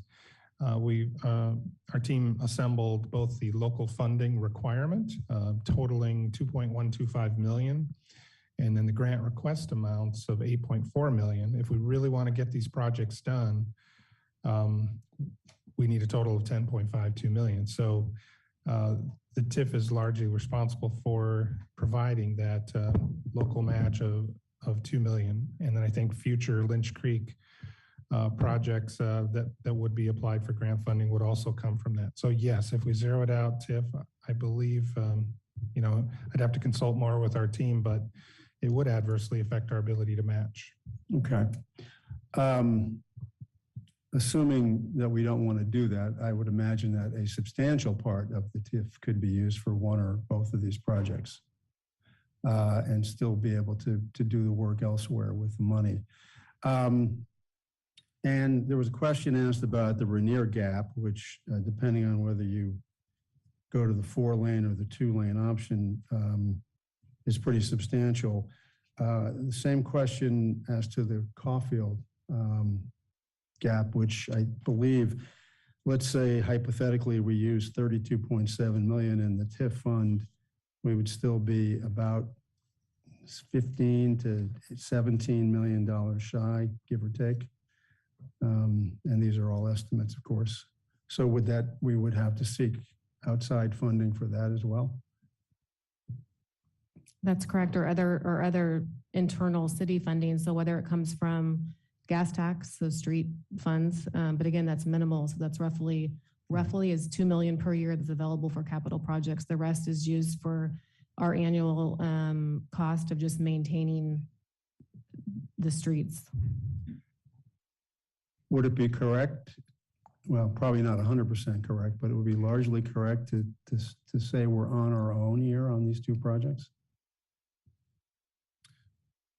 We are looking for grant funding opportunities for sure. And again, if we move design further and closer to shovel readiness, for example, SCTA was just cautionary. And when we have active transportation projects, existing connectors and so forth, those score well, fit into a program, whereas this would require shovel readiness essentially, and more thorough evaluation before grant funding opportunities could be determined. I would point out that with a current balance of 32.7 million, that and an estimated $2 million a year coming in, we could time the construction of a project like Caulfield, put it out a couple of years perhaps. The problem is inflation in the construction industry is eating away at our buying power, essentially. So again, moving it to shovel readiness, the answer to that question could be answered in the future after we begin applying. And I did have a question on one of the slides related to Caulfield. At page 49, if we could bring that up, you had that good map. Slide 49 or page 49 from the report? Slide, Oh, okay. page 49 on the slide. The report only didn't go that far. And so we have the bridge there in yellow. As you come across, whoops, the riverfront development there in red. Can you? I wasn't around when this project came through, so I don't have this memorized, and I haven't, quite frankly, gone over there during their construction. Can you describe that road that leads to ultimately getting back to Caulfield? Is it just a road with homes on either side, like a residential street? Yes, it is a residential street, but there's minimal curb cuts on that street. Most of them access off of the side streets, or there's some kind of internal half alley loaded homes in there. So I'm hesitant to say there's no curb cuts with any of those houses on Caulfield, but if there are, they're very minimal. So the idea was that obviously is an arterial, or will be an arterial eventually. So they were designed to not have people obviously backing out, pulling out, right, at slow speeds to keep that moving. But there also was the intent when this project was developed to slow people down as they then come through that central green area, to calm the traffic through that area as kind of a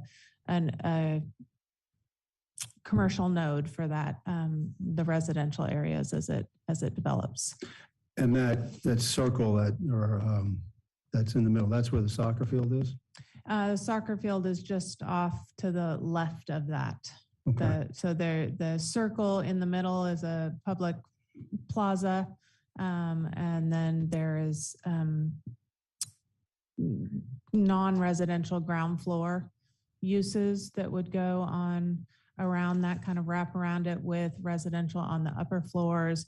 And then you've got the hotel that faces onto that central green as well. Well, thanks with respect to that. Let me see if we got some probably more in the comment end of this, but with respect to the Rainier 2-lane option that was in both the report and the presentation, on page 7 of the report, it says early indications are that traffic demands do not support the need for 4 lanes. What was the basis of that?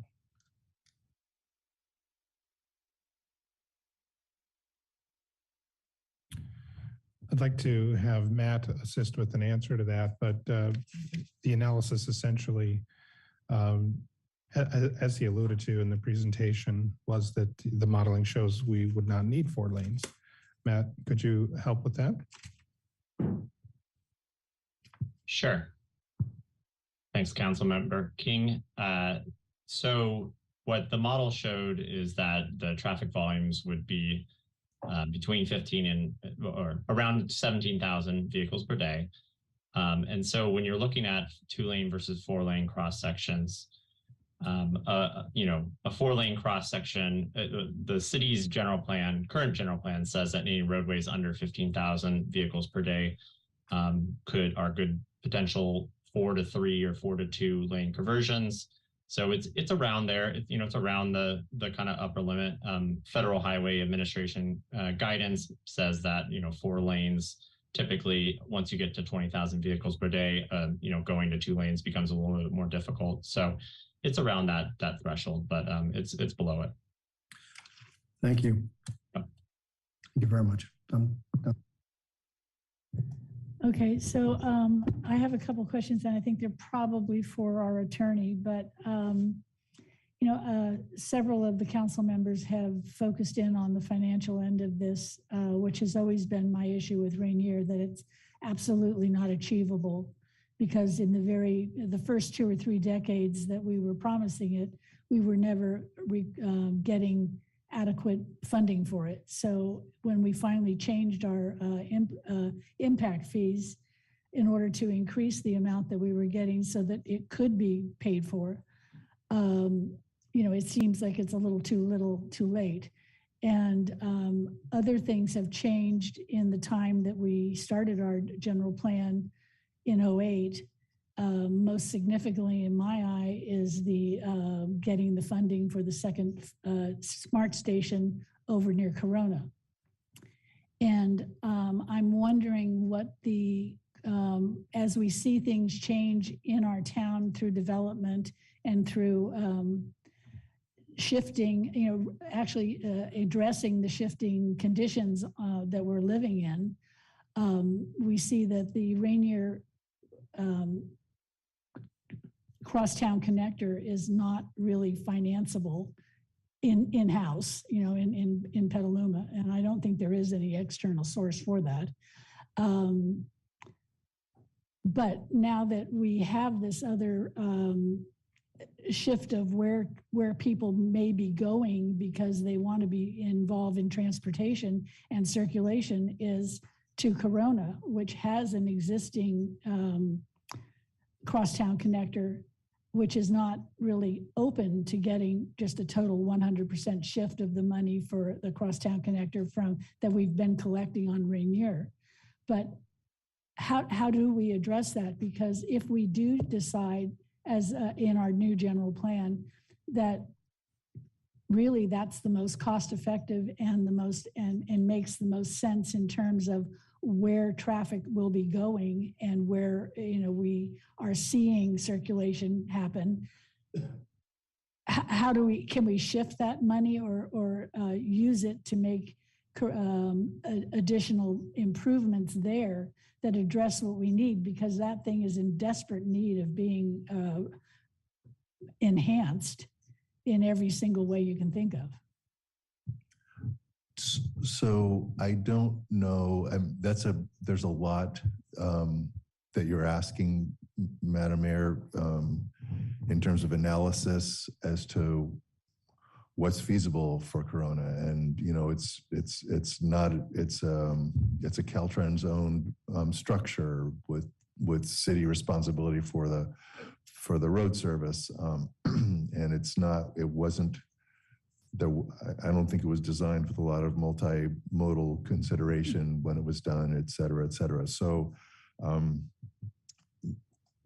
one of the reasons why that holistic approach to the general plan update and the implementing documents that flow from it, including the fee program and the capital improvement program that the fee program focuses on, it's important that it be done holistically, is to be able to answer questions like that well, which I don't think any of us have an answer for right now. I mean, it is possible to, and it would naturally occur that we would have answers if in the new circulation scheme, as part of the new general plan, what you're suggesting came to pass, which is that greater significance is placed on Corona.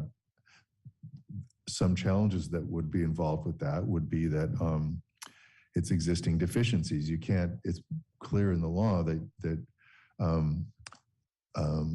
improvements that are deficient to fund or to serve the existing population that they're meant for can't be funded on the back of new development. It's got to be funded from another source, and I don't know what that would be, and that we start crossing over into financial and numerical territory, which is certainly not my territory. but you could be right. The general plan process and the circulation scheme to implement it could land as you're suggesting it might, and then we'd have to see what that told us in terms of what the costs were, what's needed, whether and I don't know if it's possible for some of the load to be taken up by other improvements, or whether it really has to focus on Corona. I just don't know. Those are engineering questions I don't think we've examined. Well, there are also policy questions in terms of that things change as time changes and new opportunities come forward. Like someone mentioned, SMART wasn't even the term, smart paths and things weren't even the terms in our general plan, because we didn't have that for another 6 years after we adopted the general plan. Right, and we didn't have a climate emergency change, framework. and the question becomes, how flexible is it to actually meet our crosstown connector desires? Because if we're talking about the Caulfield one and we're talking about Rainier, which both do not exist, both or either one of them has to be financed by the city of Petaluma. There is no regional enhancement that comes there, for those. I don't know that we know that for certain. I was just going to say that our interim community development director, Heather Hines, can speak to a little bit to process, and then Chris probably can. Yeah, I was just going to say there has been some discussion at the GPAC about Corona. It has come up as looking at that as a potential crosstown connector to increase and foster that connection. I think a big piece of that is what condition is Corona, what would need to happen, those kind of things. But that can be something we look at as part of it. Let's, once we start getting into land use alternatives, start getting into what those land use alternatives are, and then how to work the mobility and transportation network with those, looking at the feasibility of that, looking at the VMT impacts of that kind of stuff. So it would be, and then as Eric mentioned, what ends up in the general plan is then we analyze it with the Nexus study and look at how do we fund it. And one of the big things that was, part of the RFP from the beginning is we need to identify in this general plan update more sources of funding. How do we actually implement the stuff that is in the general plan? Because that has been one of the things that has been very difficult with implementing the current general plan is the finances to do it. Also, in terms of Corona, Public Works is looking at Corona in connection with the McKinsey, which I just learned that's what the bridge across 101 was called. You're talking about the pedestrian bridge. Yeah, over that comes down at Kenilworth High. The Target Center. And looking at that and looking at that in terms of active transportation and what would be needed to make those functional active transportation improvements.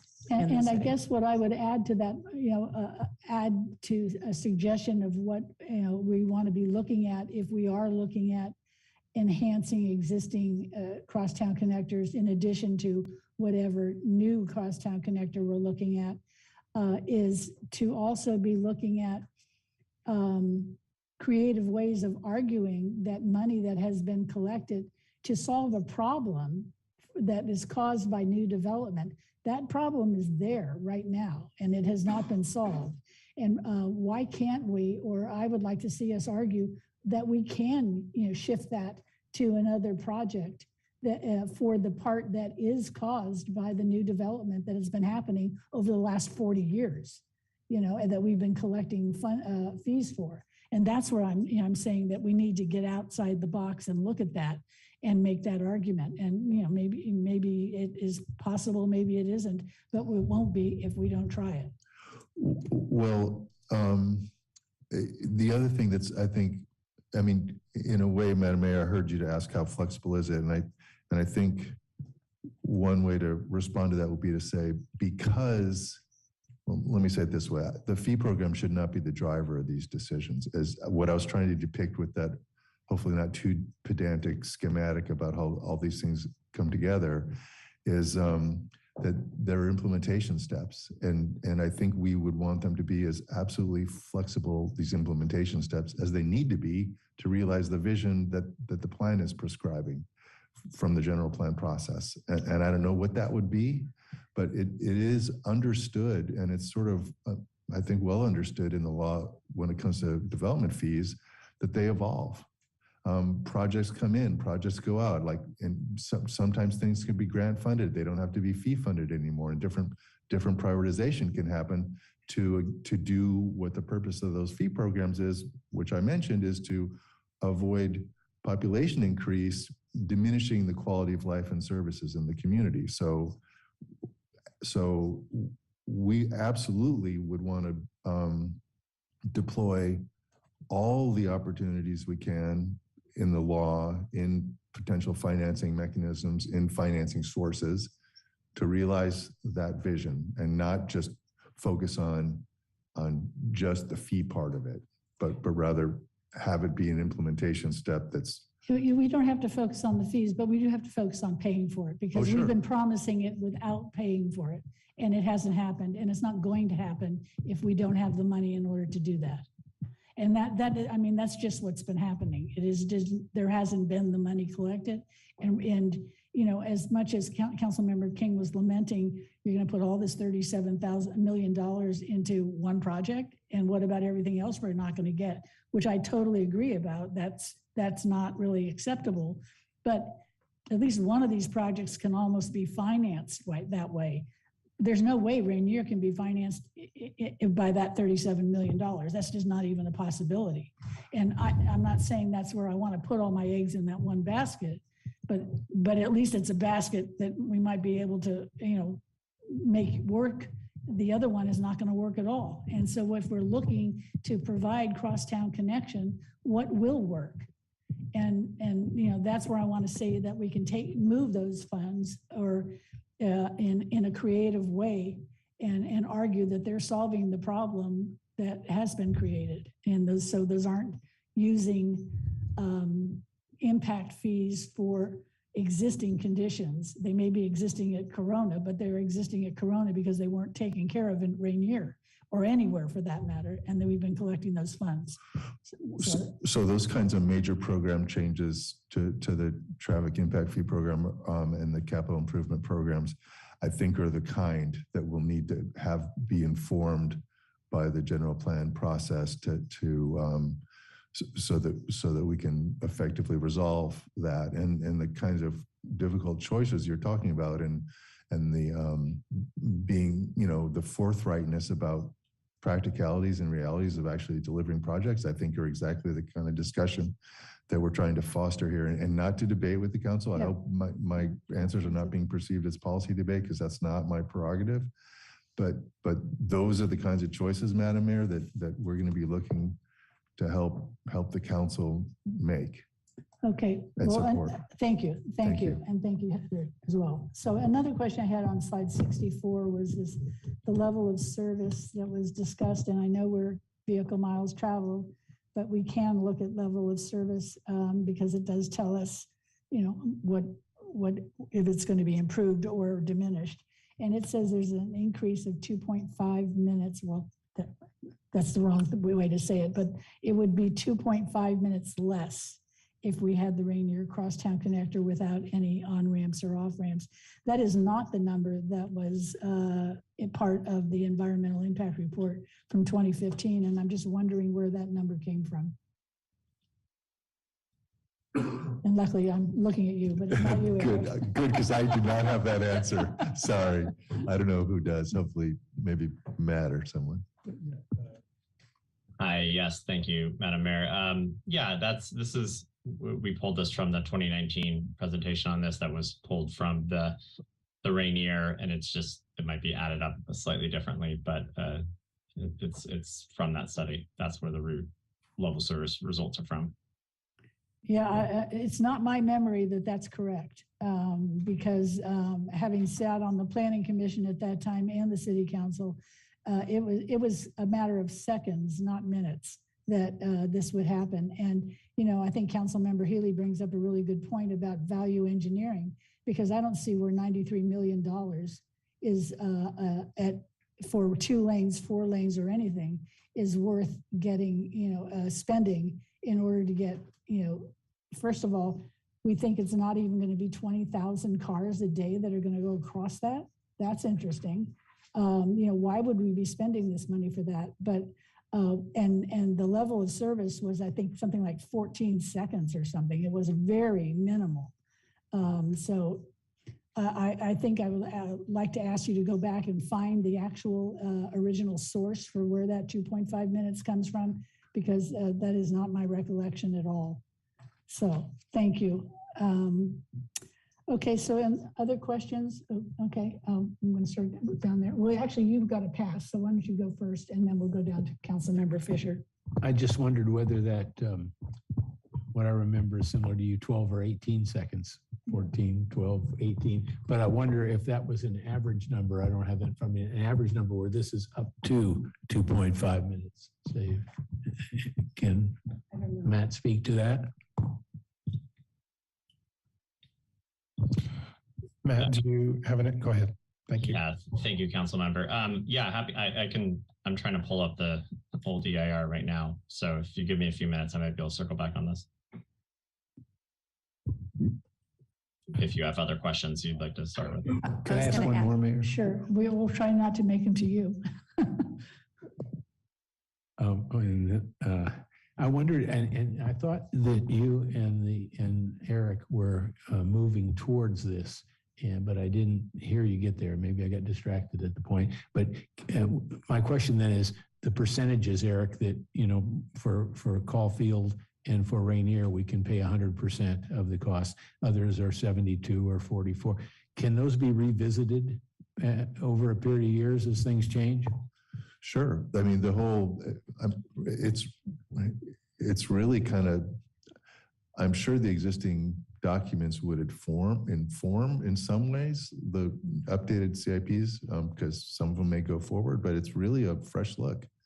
So, and it's really an analysis of what, and you can see how it was done in the prior study, but what is new development's fair share? What is existing development's fair share?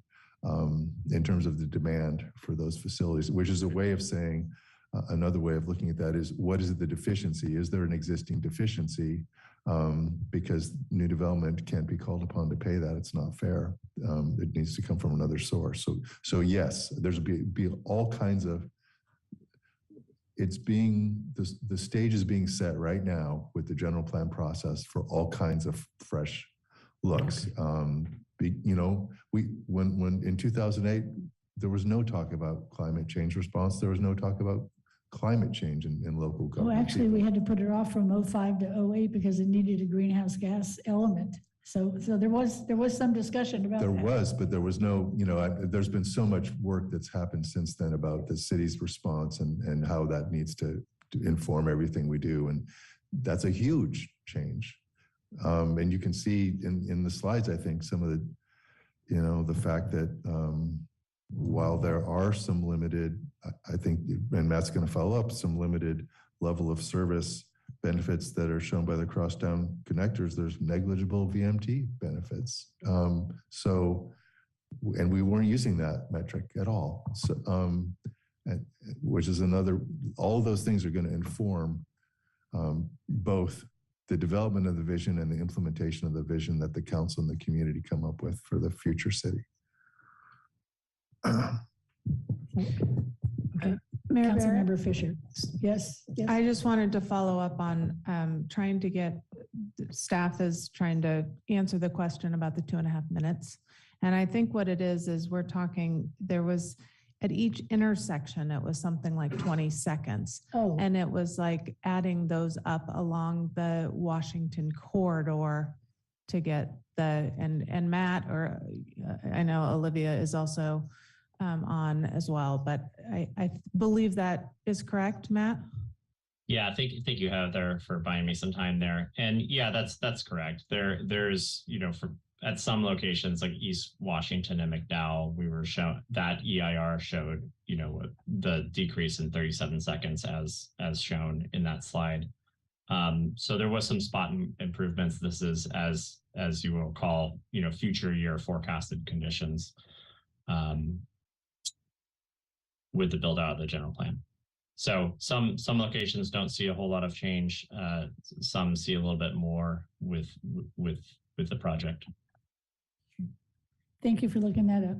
Thank you. Okay, Councilmember Fisher. I was going to suggest that getting across Washington Boulevard all the way from one end of the city to the other, we could probably save 10 minutes just by re-signalizing the signals, because I went Sunday morning across town and I hit a red every single light, absolutely every single light, from the boulevard to McDowell. My comment is a question for you, Mr. Bolt, about the Southern Crossing and what has changed in regard to the design update this year versus 2019 when it was a single bascule bridge. So what has changed other than changing to a double bascule? Yes. So yeah, what led to that change? And tell me more about what that bridge looks like. Sure. One of the primary drivers was environmental and also garnering Coast Guard clearance. So we had a study, I think, from 2020. I can have Ken, would you like to speak to this? You know the particulars, but one of the key drivers was the water surface profile and make sure the single bascule actually had an impact on the water surface profile for flooding circumstances, whereas the double has a negligible nominal impact and basically zero impact on that. Ken? Thank you, Councilmember Fisher. The change, we went from 120 feet single leaf to two 100-foot double leaf bascule. So it's 200 feet. And that was because of the flood modeling. Putting the resting pier in the river there caused a backwater condition. And rather than going through the FEMA process for that, it was minor, but it's probably not going to be a real pleasant process. It's going to be expensive and it may end up getting denied. It was better to just pull it all out of the river. It also helps environmentally and such. So that was a big change. And then the other change that I think is very noteworthy is looking at a full Class 1 facility on the bridge on both sides. So I think the connectivity from an active transportation component is really important on with that change. Thank you. Great, thank you. That's all I have. Thank you. Okay, anybody else have any more questions before we go to general comment? Councilmember Healy. Thank you. So just one more thing under the heading of questions, and this is kind of keying off something the city attorney just said. And my recollection is that the reason that both the Caulfield Southern Crossing and the Rainier Crosstown Connector are in the current general plan is at the end of the general plan process, and when we had the EIR analysis, that both of those projects were necessary to prevent us from having traffic failing to meet our traffic standards at general plan build out. So I guess the question at this point, this is kind of a midterm check-in, but we really have to wait to do the heavy lifting until later in the general plan process when we have a general plan that's more fully formed and a general plan EIR that's actually been started and somewhere close to completion.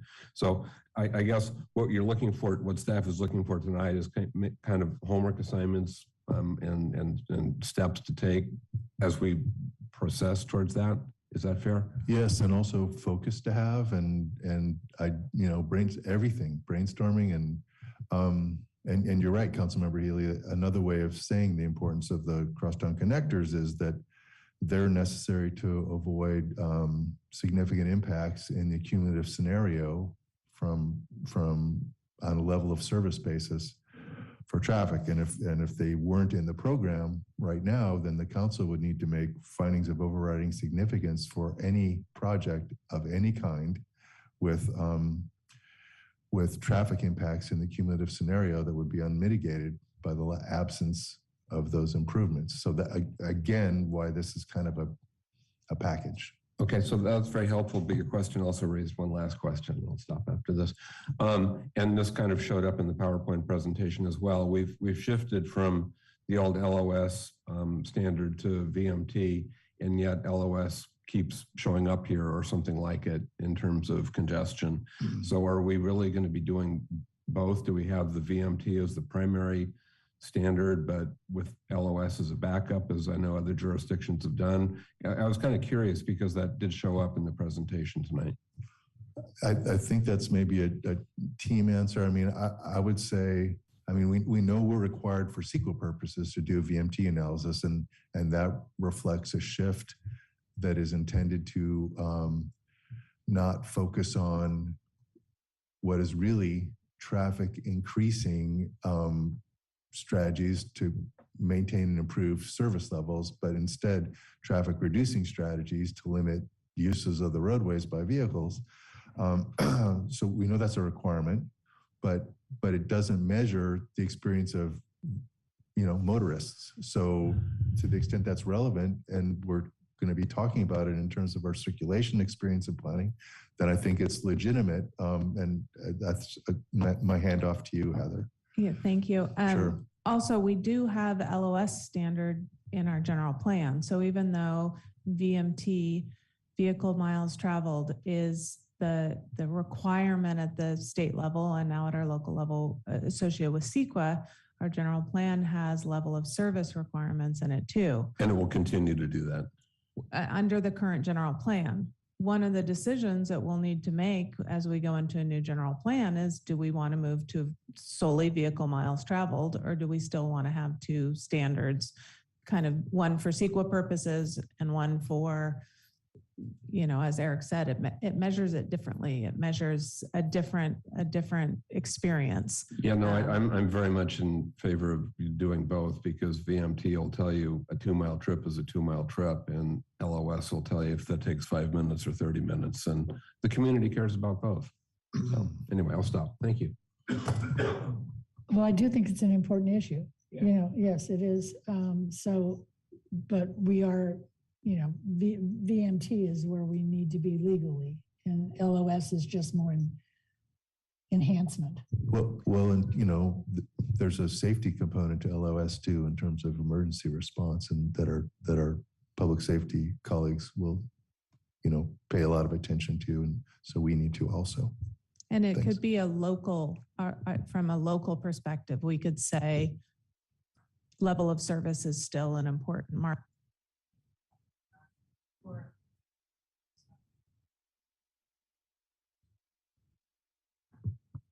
Oh, there we go. LOS, level of service, might be an important metric for quality of life, you know, metric per se. So we could have our own local metric of level of service, and then we could also have our vehicle miles traveled to meet the state requirements, if that's what is decided through the general plan process. Okay. Yes, go ahead. Yeah, thank you. The VMT thing keeps opening a kettle of fish. So maybe an observation I need a confirmation of. So with us being so focused on vehicle mile travel into the future and on developments that may get approved, we'll have less and less development far from using ring road solutions to get across. VMT has put a thumb on the scale that the preferred development will be in the downtown areas, not exacerbating anything that's out there now. It would appear that that the conditions we're worried about in 2008 in creating Rainier and even Caulfield, we're trying to address already by different means. Does that sound fair?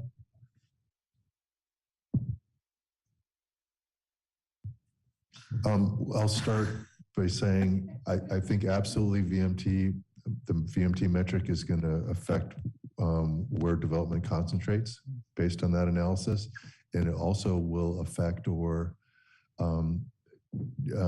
set the stage for policy choices about where the city ends up locating transit hubs for public transit, because by locating them and relocating them, that also creates an opportunity for development that still satisfies VMT requirements, which is another, I'm going to go back to my holistic comment,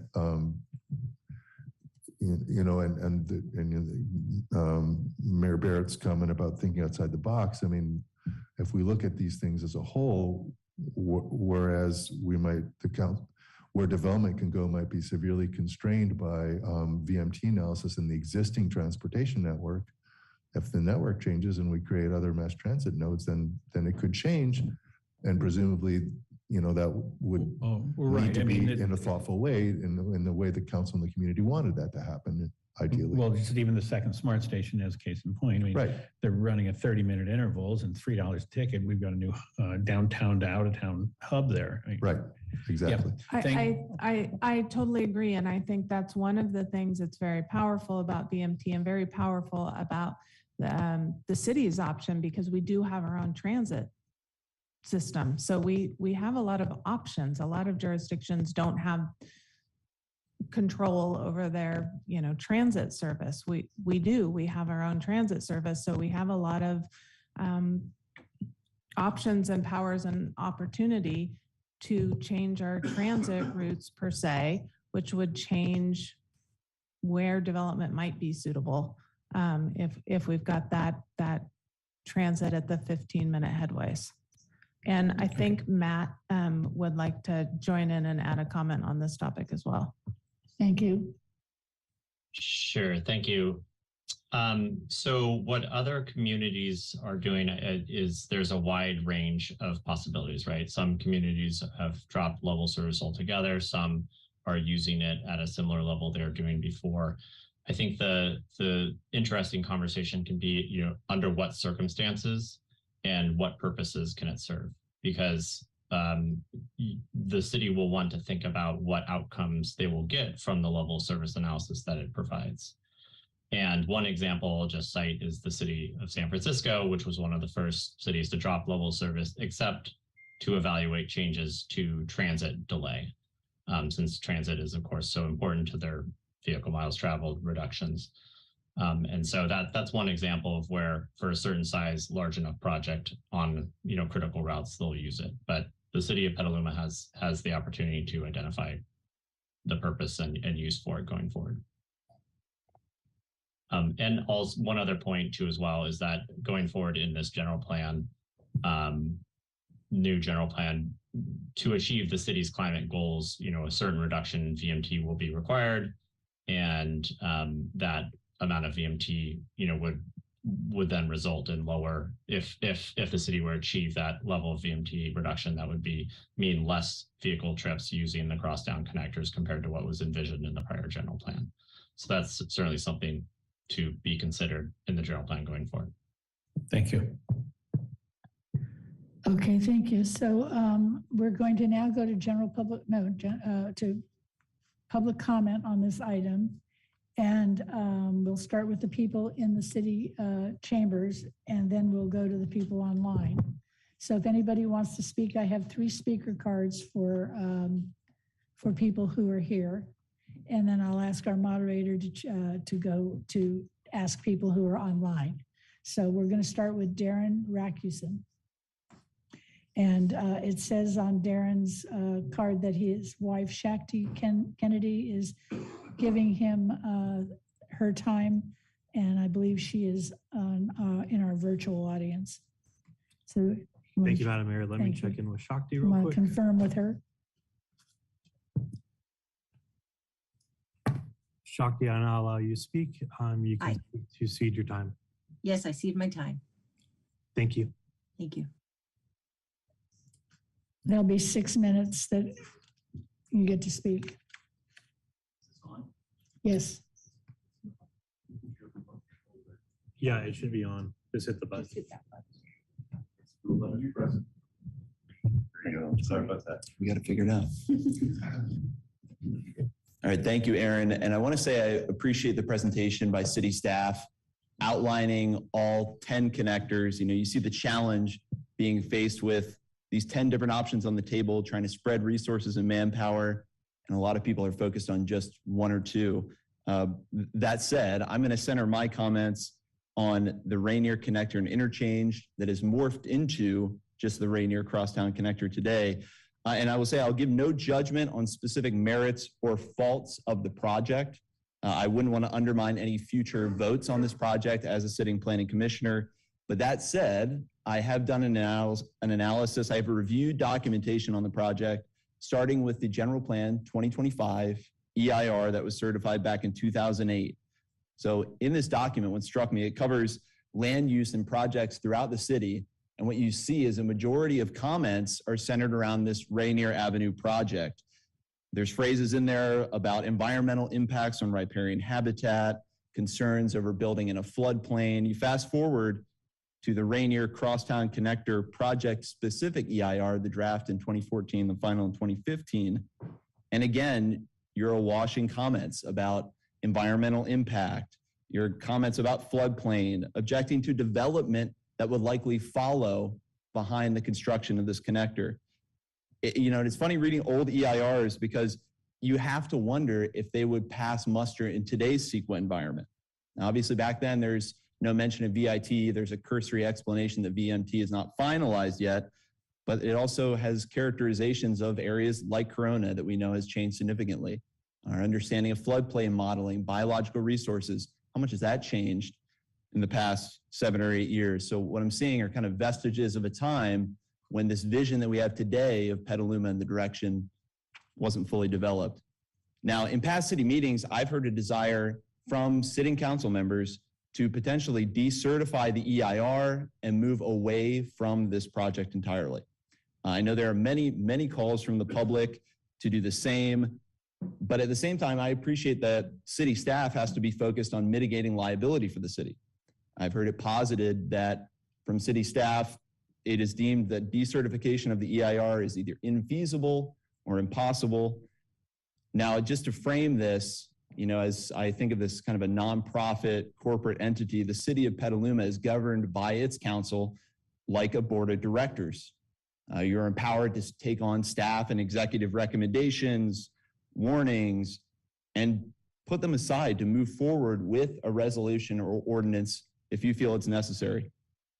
To paraphrase actually City Attorney Eric Danley during my own training, the City Council is the sole public body that can even override legal recommendations from the city's attorney's office so long as they abide by the city's charter and the Constitution.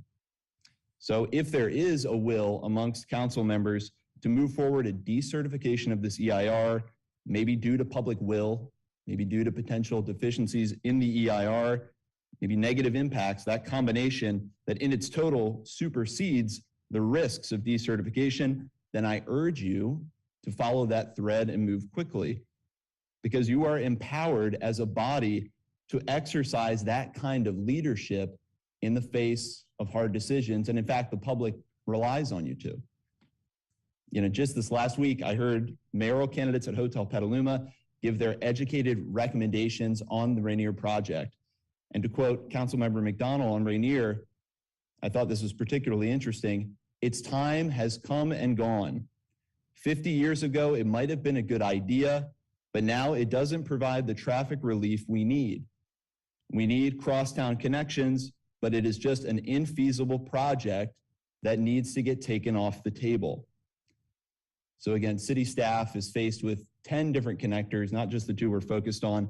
And with so many connectors vying for resources, one could argue that sacrificing a project whose time has passed, taking off the table a project that is unpopular with the people through decertification, removal from the general plan, removal from the budget, and diverting the TIF percentage that's currently allocated to Rainier across other projects might reflect what the public wants, and that might be the kind of guidance that staff needs.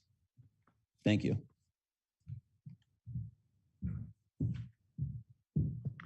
Thank you. Kathy Miller.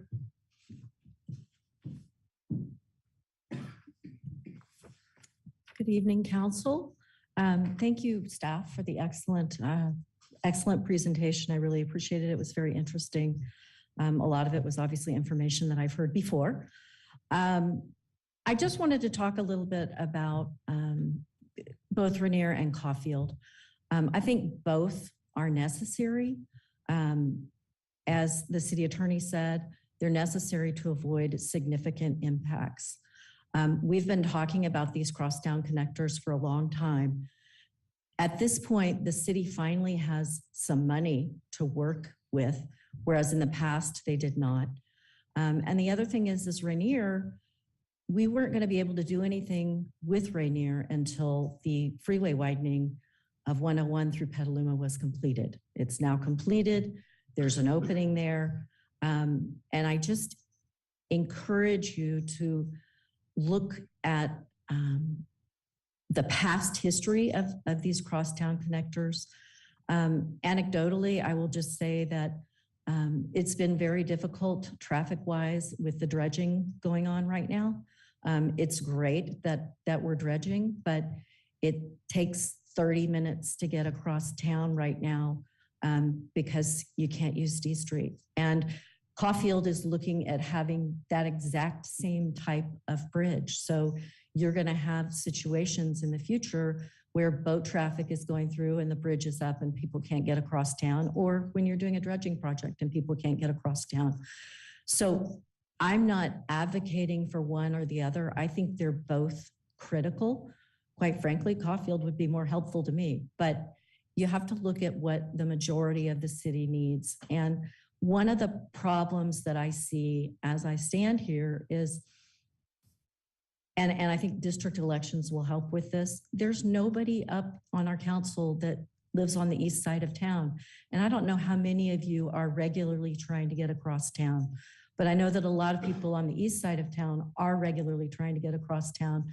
And those people are interested in both of these crosstown connectors, and they're interested in Rainier. So I think you're hearing from a small vocal minority that doesn't want Rainier.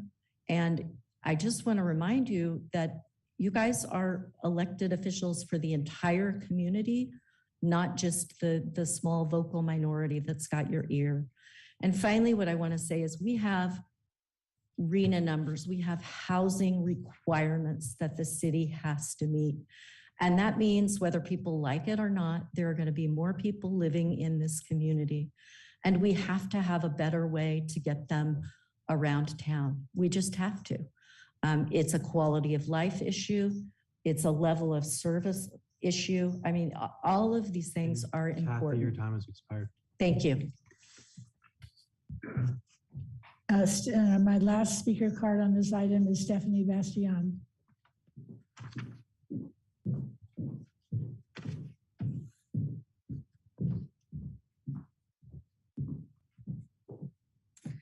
Good evening, City Council members and Madam Mayor and City staff. Thank you for the presentation.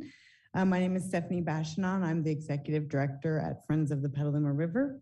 And I'm here tonight on behalf of our organization to share why we think a crosstown connector at Rainier is not the best use of the land, nor the right solution to traffic congestion. We would like to share our vision of what this land could be for our community. The approximately 1.6 mile upper reach of the Petaluma River from Lynch Creek Trail to Corona Road is the largest remaining unprotected open space in Petaluma.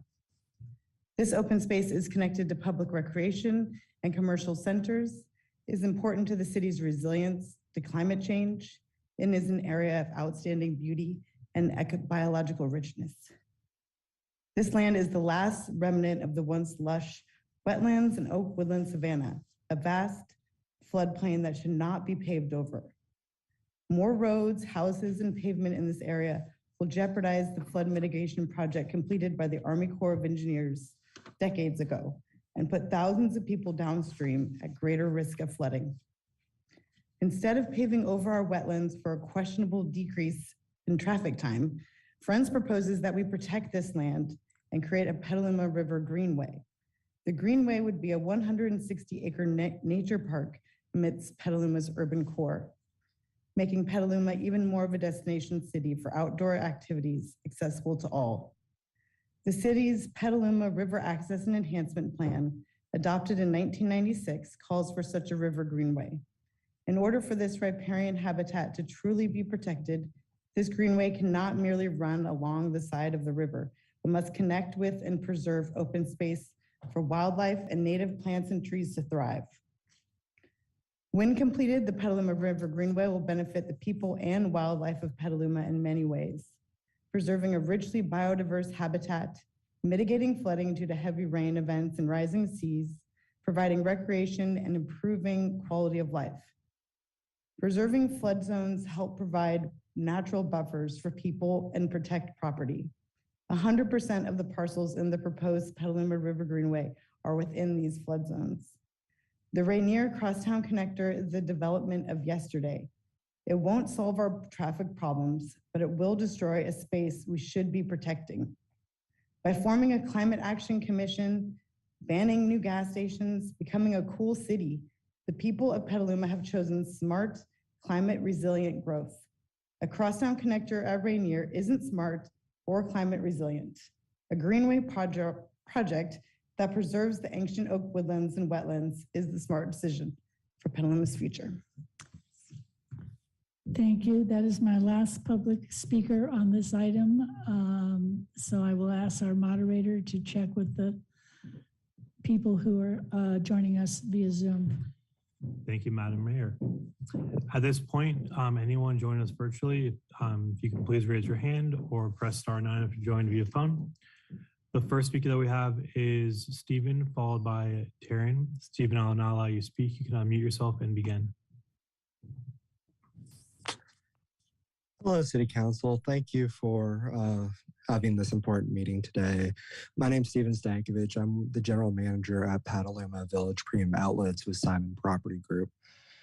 As we're talking about the Rainier Avenue extension, I just wanted to mention the importance of it for job growth for both the city as well as for potential housing for the community to grow as well.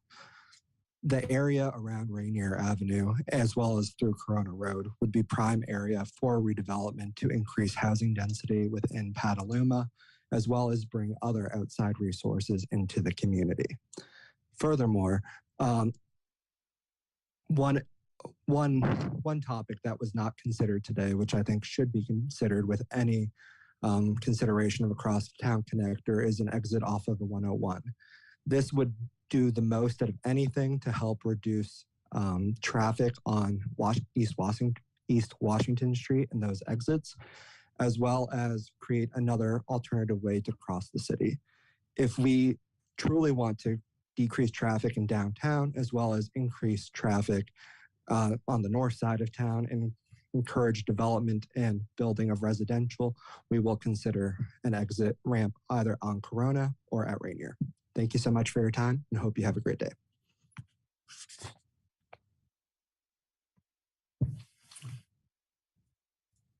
The next speaker that I have is Taryn Obaid. And Taryn, I'll now allow you to speak. And I also have a note that Ahmed will be senior time. So just a confirmation from Ahmed. Hi, good evening. My name is Ahmed Obaid. I'd like to give my time to Taryn Obaid. Thank you. Thanks. Thank you. Hi, good evening, City Council. Public safety is your #1 responsibility to us citizens. Thank you very much for protecting us. With regard to return on investment, it's important to calculate total benefit for total cost. Rainier's ROI is extremely poor for multiple reasons. Many things have changed since the last EIR was done. Climate emergency, we have calculated we need emission sequestration, which is dependent on the huge amount of wetlands up there and the old growth riparian forest up there. Rainier would decimate both of those. And where would that leave us with our climate goals? Flood modeling is about to be updated. COVID brought about real societal shift in terms of working remote. More people are biking and walking. The demand has increased and it will likely continue to increase. So we need more and safer routes. Right now, Lynch Creek is quite congested, quite popular, and borders on dangerous because of all of us that use it. We need more routes. We need safer routes. And without any developer fees to pay for Rainier, that would transfer the liability financially to the taxpayers. That translates to $2,000 for every Petaluman, every adult, every child, and every newborn infant, whether it was born 5 minutes ago or is going to be born in the next few days, whatever. That is a huge payment for something that we did not sign up for. We were talking about developer fees. So that has changed, and it's important to keep a clear eye on that. In terms of costs, we need to be clear about that. What about the opportunity costs if we put all that money into Rainier? What about the flood risk? Because now we know so much more than we knew before. What about the risk to property and to people, potential deaths from the flooding that's coming our way with getting pummeled by atmospheric storms? Cost benefit analysis needs to have apples to apples. And there was some unclarity in the staff report on page 6. It refers to an EIR, but it's pretty unclear which EIR. Is it the general plan EIR? Because they're talking about the preliminary Rainier project, or is it the interchange EIR or the connector EIR? The figure on figure 5 on page 7 says as approved in the EIR. Preliminary project. It's unclear. So that needs to be cleared up as well. And also those off-roads, those do not appear in any documents I've seen related to the connector EIR. So I don't appreciate those getting thrown in if in fact they're not part of the connector EIR. Let's see here. If decertifying Rainier is a risk to be sued by developers, well, I don't understand how that could be, because we could still make the Rainier connector, but it would be for bike and ped only. Utilize that underpass so that we can have the North River Park. Thank you very much, Stephanie Sebastiani. So that we can have robust, safe, multimodal transport, bike and ped, permeable and semi-permeable surfaces. We can have transport devices in the future that are beyond cars. We need to have the south end connector because it's the closest. We need one for there. Those people down in South Petaluma can't even get to a grocery store. They need that Caulfield connector. The only connector they have is way south. It's at town. South is where we need. Another note on cost. Just in the last year, industrial materials have been hit with inflation of 22.4% just in 1 year, ending the month June of 2022. That's according to Statista.com. So whether we have a 2 million, roughly 60, a 2-lane, roughly 60 million Rainier, or a 92 million 4-lane Rainier, please add a minimum of 22.4% on top of the cost. And for Rainier, we haven't even acquired land or easements on that. Please tonight, City Council, please give direction that we must decertify the Rainier EIR at the very next City Council meeting. If City staff doesn't have the bandwidth, I can totally appreciate that. Let's please hire an attorney that can turn this around swiftly, pronto. It is important and it is urgent. We need to get it out of our policy documents, such as the budget, that's $69 million that's in there.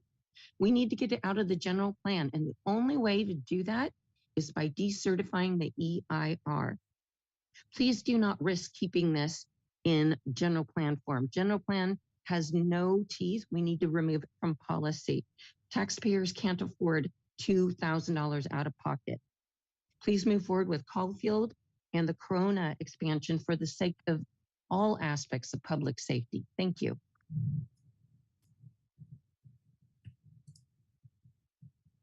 The next speaker that we have is Mary Dooley. Mary, I'll now allow you to speak. You can unmute yourself and begin. Thank you. Good evening, Madam Mayor and City Council. I currently serve on the General Plan Advisory Committee, and we are in the middle of our process. What we've heard from the majority of citizen input from the process was not to build a Rainier connector and to preserve the upper reach and watershed for the community. The same message came to the Open Space and Natural Resources Working Group I serve on for the General Plan. We asked over 200 stakeholders to share their knowledge and input about the upper reach of the Petaluma River. We heard again, no Rainier crossing. This is not a small vocal community. People are choosing across town quality of life, quality of environment on multiple levels over saving 2.5 minutes in their car. I urge you to halt any direction that promotes further studies on Rainier, including value engineering in a building climate that only gets more expensive as you wait and is a further waste of human resources.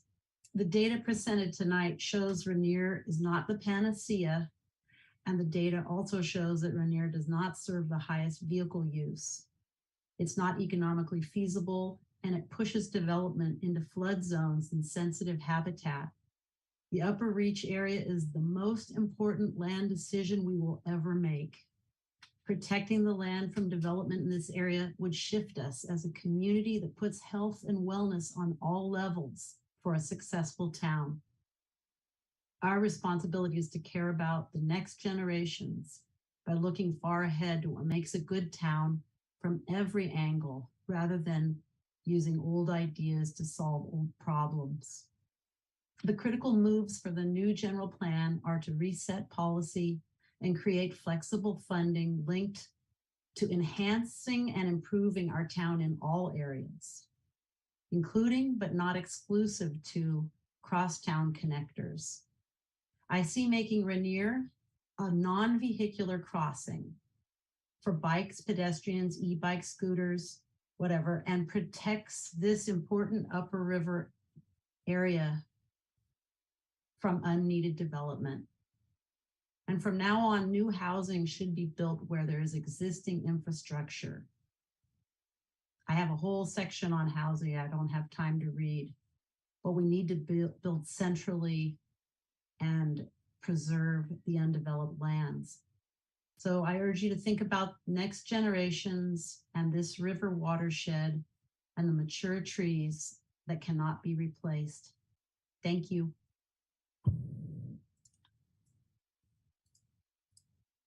The next speaker that we have is David. David, I'll now allow you to speak. You can unmute yourself and begin. Hi, this is David Gardy. I just wanted to echo a lot of the sentiment that I've heard tonight. It seems like, at least to me, a Rainier crosstown connector saving 2.5 minutes from a drive is probably not worth the amount of money that we need to spend to make that happen, and that we have other modes of transportation that I think are getting short shrift. I haven't really heard a serious analysis of mode shift that would happen if we actually funded the type of bike and ped improvements that we know we need to see. And so I would just encourage you to use your imagination, not be locked into a car central type of thinking as we move forward. And either way, though, I have found that the analysis presented tonight has been really illuminating, and I really appreciate all the staff that has worked on this and the council. You're showing that you're taking everything very seriously, and I really appreciate that. Encourage you to look at Corona and Caulfield as crosstown connectors that are already there, and I appreciate all the work you've done so far. Thank you. The next speaker that we have is Teddy. Teddy, I'll now allow you to speak. You can mute yourself and begin. Hello, everybody. Teddy Herzog. The first comment in the presentation, it was mentioned that Rainier would not increase vehicle miles traveled. There's no universe in which Rainier would get built where additional housing development would not occur alongside the river.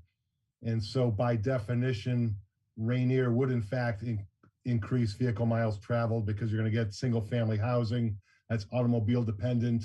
I'm thinking specifically of exactly 2 years ago when Mike Healy presented an ad hoc proposal to get some of the approach to Rainier done. And that was going to involve single family housing and cars in and cars out. I also want to second and tip my hat to Stephanie and Mary Dooley and some of the others who mentioned protecting the upper river there. It's a pristine riparian corridor up there. I walk that, regularly. Let's save that river and save that land there. It's beautiful. I drive a lot. I walk a lot. I bicycle some. And I would use the Caulfield Connector weekly for both for all three of those, driving, walking, and bicycling. There's no one here who questions the need for Caulfield Connector. Would love to see that move forward. That's it. Thanks for your work, everybody.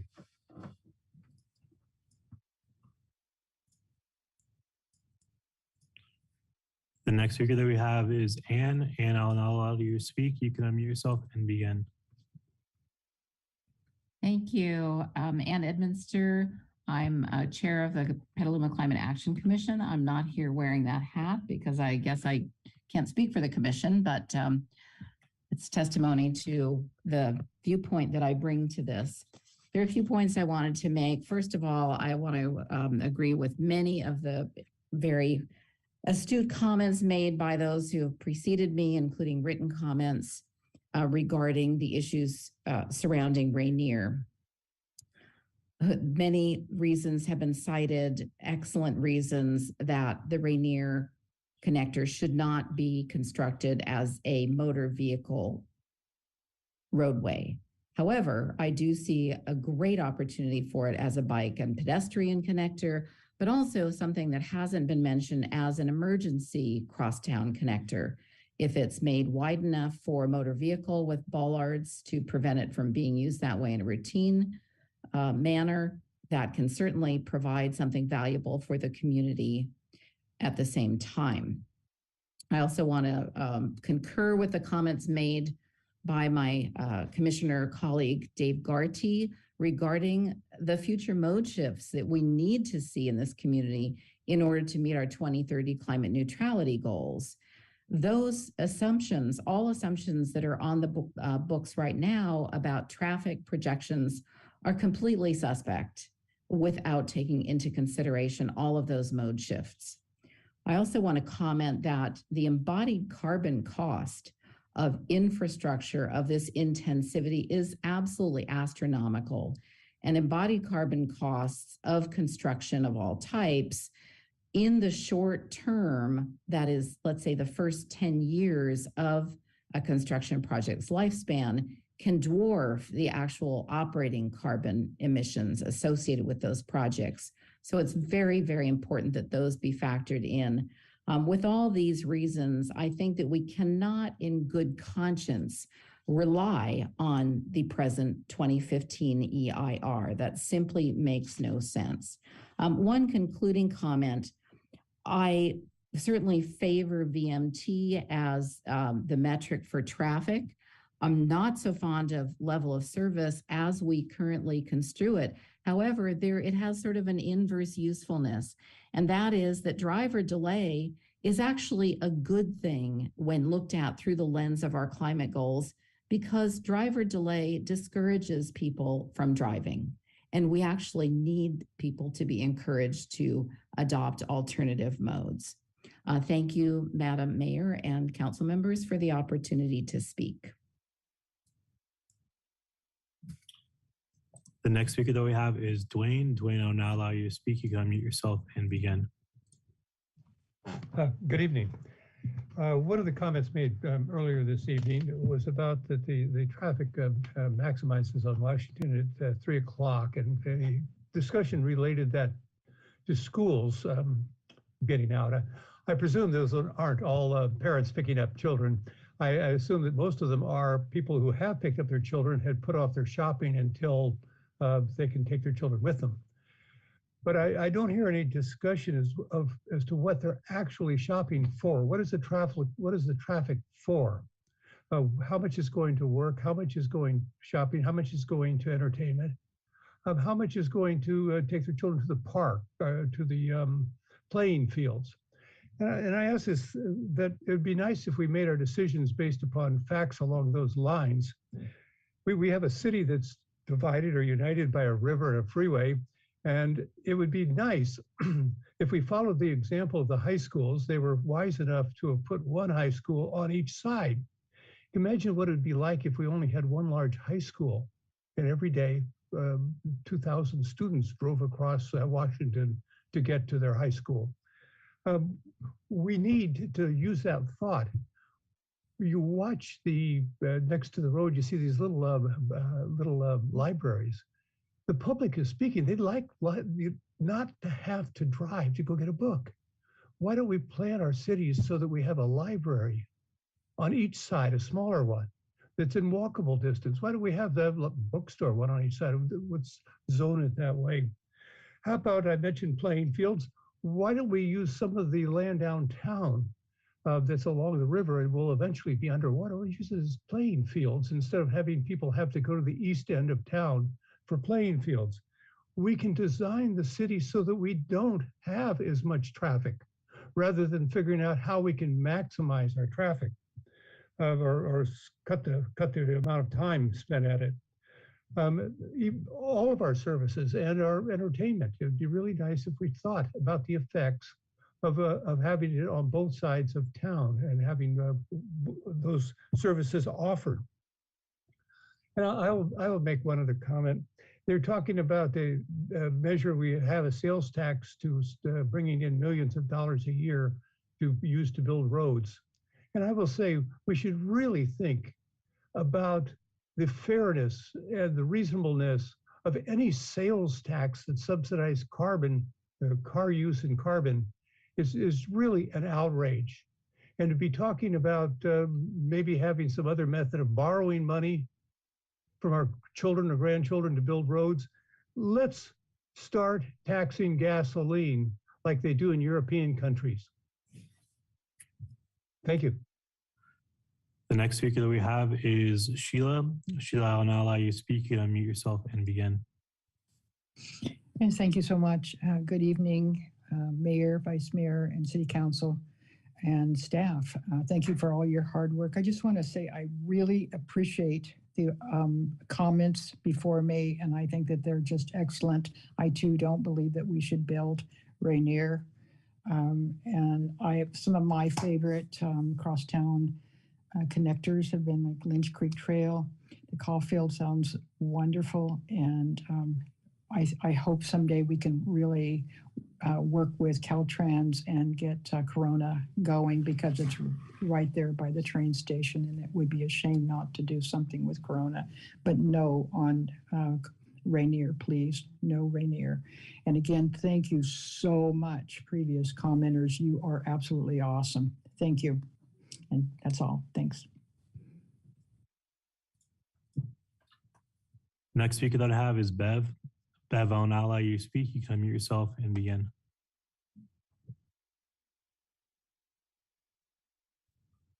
Thank you very much. This is Beverly Alexander. I am one of the small vocal West Side people, but I do think the East Side people can also speak.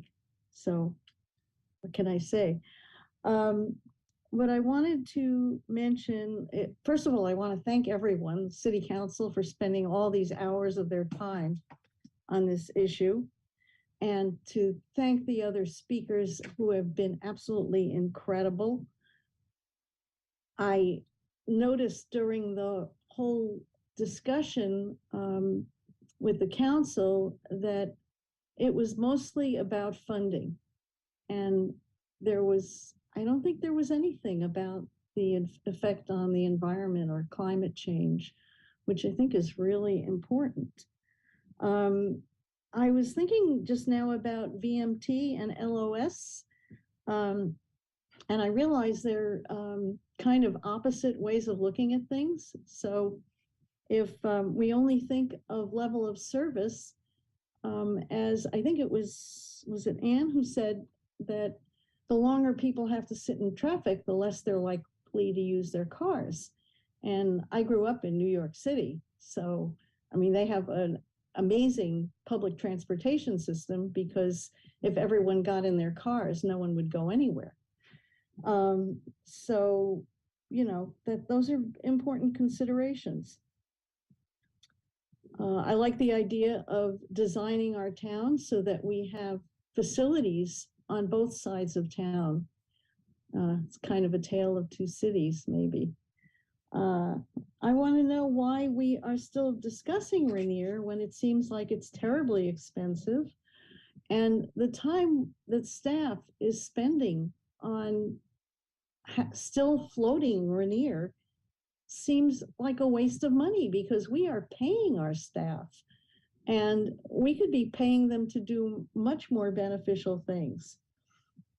Keeping Rainier on the table is like rearranging the deck chairs on the Titanic, which has been said before, because it means we're not seeing the environmental icebergs.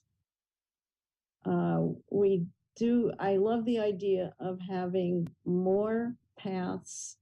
We could have a pedestrian bridge over the river, perhaps, if we can do it without harming the wildlife there.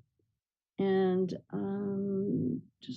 I guess I just wanted to say that I again think of Joni Mitchell's song, they paved paradise and put up a parking lot. Let's not. Bev, your time has expired. The next speaker we have is Susan, followed by Ben. Susan, I will now allow you to speak. You can unmute yourself and begin. Thanks. Susan Kirks. Well, where do I begin? Tonight's workshop would have been better organized as a workshop about traffic relief with the discussion of connectors contained within that. And without understanding all the types of traffic relief and all the approaches to transportation so that we can support our residents in moving from one place to another and maintaining a quality of life while also addressing our climate goals, to just have a crosstown connector workshop and discuss linearly these projects that you all have been discussing is a real missed opportunity. One of the reasons I mentioned this is because there are 100 cities in 40 states in our country who have implemented a microtransit service or microtransit system for the people who live in their communities. And what that means for us would be a microtransit system that served each of our districts equally, providing free rides to and from certain locations, also providing jobs, well-paying jobs for people to drive our fleet. It's a very contemporary and already in use system that needs to be considered with the discussion that you're having. I really appreciated Darren Mercusen's comments earlier. He was really talking to you about political will and showing leadership. I'm very grateful to hear him come and speak at most every meeting and to try and raise our awareness about the type of energy, the type of presence, and the type of decisions our community want to see our elected officials make. To that end, I'd like to say to former council member Kathy Miller, who spoke tonight, Kathy, you really need to come into the 21st century. These types of old comments about the vocal minority and nobody lives on the east side are just completely irrelevant and out of date. I and many people are on both sides of the city daily in many, many different capacities. And lastly, I'd like to say that we need so much more building into our public works staffing and process, and also our planning function, environmental experience and awareness. None of you has mentioned the trail that the staff has proposed under the Petaluma River Bridge, which is completely contraindicated because of long-standing migratory nesting birds there. Susan, your time has expired. The next speaker that we have is Ben Peters. Ben, I'll now allow you to speak. You can unmute yourself and begin. Great. Thanks, everyone. Good evening. I would first like to say that the Rainier Bike and Pedestrian Path is currently open. It's already a well-used path. I rode my bike there yesterday, so I encourage everyone on the phone who thinks of that as a future project. That is a path that's widely used today. You can go from the dog park, under the freeway, under the smart tracks, and connect up with the smart path. So again, everyone, please use that path. It's open and available to the public, and the current property owners, seem to have allowed this prescriptive easement. So again, get out there and use that path, which we all are advocating for. I will say regarding funding that I don't think Crosstown Connectors was mentioned in the Measure U ballot measure, and I would seek advice from your municipal bond council. What would happen if the oversight committee found that the use of funds from a bond issuance was not within the public's guidance? As someone who works in municipal finance, I can certainly say that there are a whole host of issues when pursuing this type of financing. And that's irrespective of the double interest rates and the debt service you need to pay to pursue that path. So again, the next round of comments on that type of funding mechanism should also include commentary from your municipal bond counsel, because I think he would say that would be ill-advised. The last comment I'll say, and to somewhat echo some previous speakers, the conversation does need to be about traffic reduction. And I have, for many meetings, asked what is the opportunity to better time our traffic signals. And the answers really speak to the need for a detailed study or evaluation on that topic. And so that is some specific guidance that I would encourage the council to give to staff tonight, is to actually evaluate what would it take to better time our traffic signals, because that is by far the most cost-effective way to achieve significant traffic reduction in our town. And so please provide that direction this evening. Thank you. The next speaker that we have is John Shribs. John, I will now allow you to speak. You can mute yourself and begin. Okay, thank you. I am on a general plan, and we're looking at 20 years ahead, and even further, if we look even 20, 30, 40, 50 years ahead, and what that might look at. And I agree with many of the speakers today have been very good about bringing up all these points that I think needs to be heard. And I agree with what most of the speakers have been saying. Now, one thing I want to go back to is to reiterate what Heather Hines said earlier about we have our public transit system, we have some controls on it. And I think that's one of the most critical things, because we have the vehicle miles traveled and the LOS numbers all are being based on the current public transport system. And I'd like you to envision 20 years from now, what our public transport system might actually look at. Very different from what it's going to be today, which would change all the numbers for VMT and LOS. If we really look forward to a real transition in our transportation systems. So looking forward to that, And one of the critical factors is other cities it is working for ride share systems of various types of vehicles and systems. And if we had a paratransit in little vehicles, if we had ride share, little vehicles, electric vehicles in each neighborhood, or micro transports, those are what's coming 10, 20 years from now, going to be very popular and very useful. And that's where we're going to be in long term from now. That's where the transport system is going. So if you put that into the equations, what happens to VMT and LOS? And if we have all the bike paths, those numbers that seems to be running the show pretty much will change dramatically. And I just wanted to consider a little bit more visionary effort in looking at how those numbers are going to affect us in the future by looking at ride share systems of all sorts of types. So I just want to just toss it in there as an additional idea along with what everyone else has said. Thank you for your time.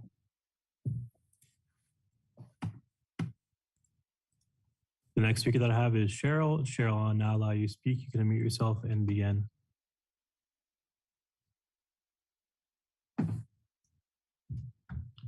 Cheryl, you can unmute yourself and begin.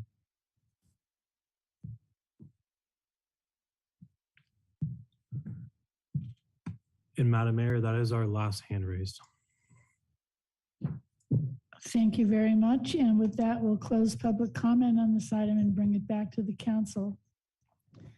Madam Mayor, I apologize for interrupting. I just wanted to, it's your city clerk, I just wanted to recognize that we did receive 8 public comments prior to the council meeting that are published online with the agenda packet. And I apologize for not asking you that earlier. That's okay. I had to interrupt. So thank you very much for being on top of that, city clerk. So, okay, so with that, we're going to bring it back to the council. And I think I'll kick this off myself and just say that, you know, some comment from the public was that they were surprised we were talking about financing a lot here. But, you know, just wanting something or not wanting something is not enough. In order for it to happen, it actually has to be feasible, and part of being feasible is having a stream of payment that will make it happen. And in my experience, and I've been here for over 40 years, is that just has not been true about the Rainier Crosstown Connector.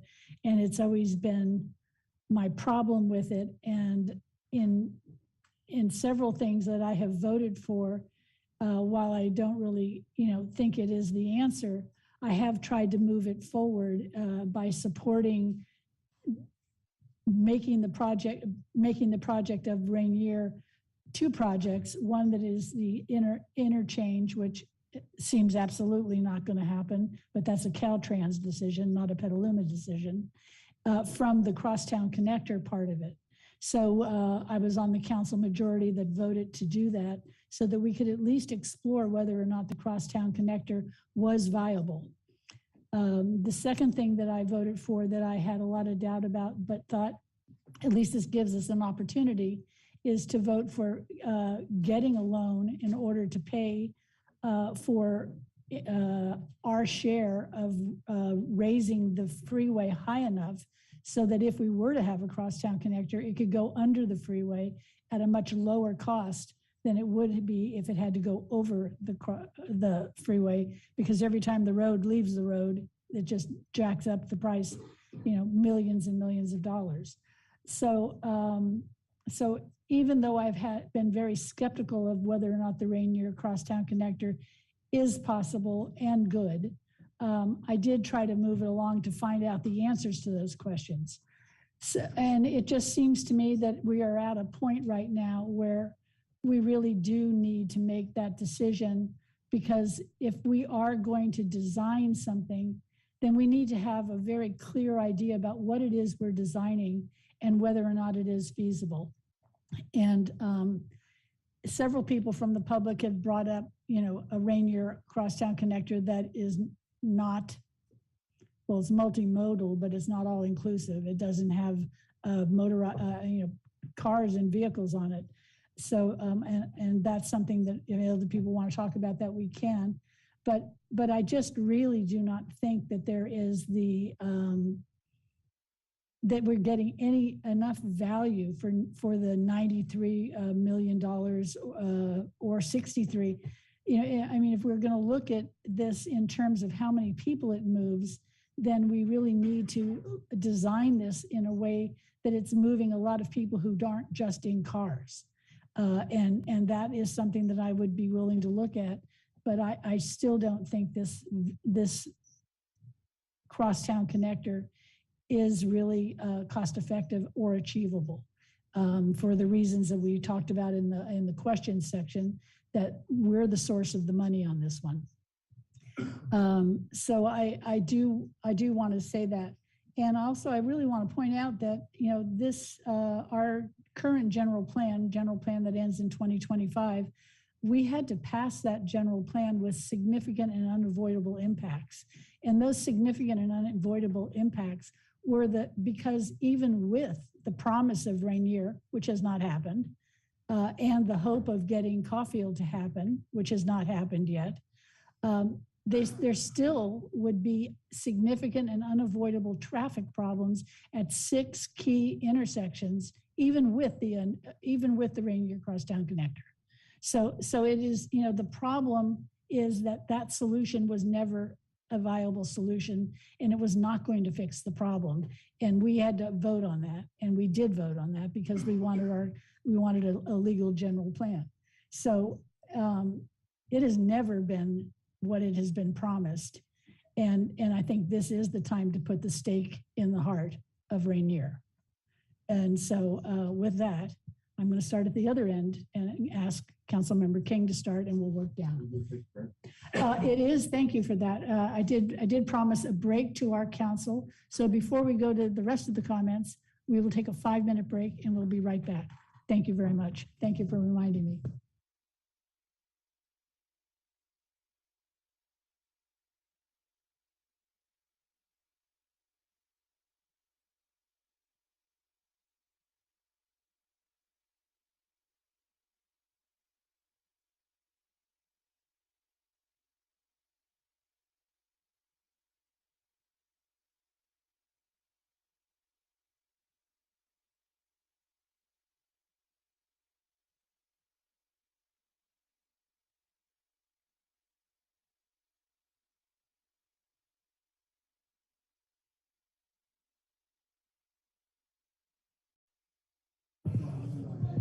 And Madam Mayor,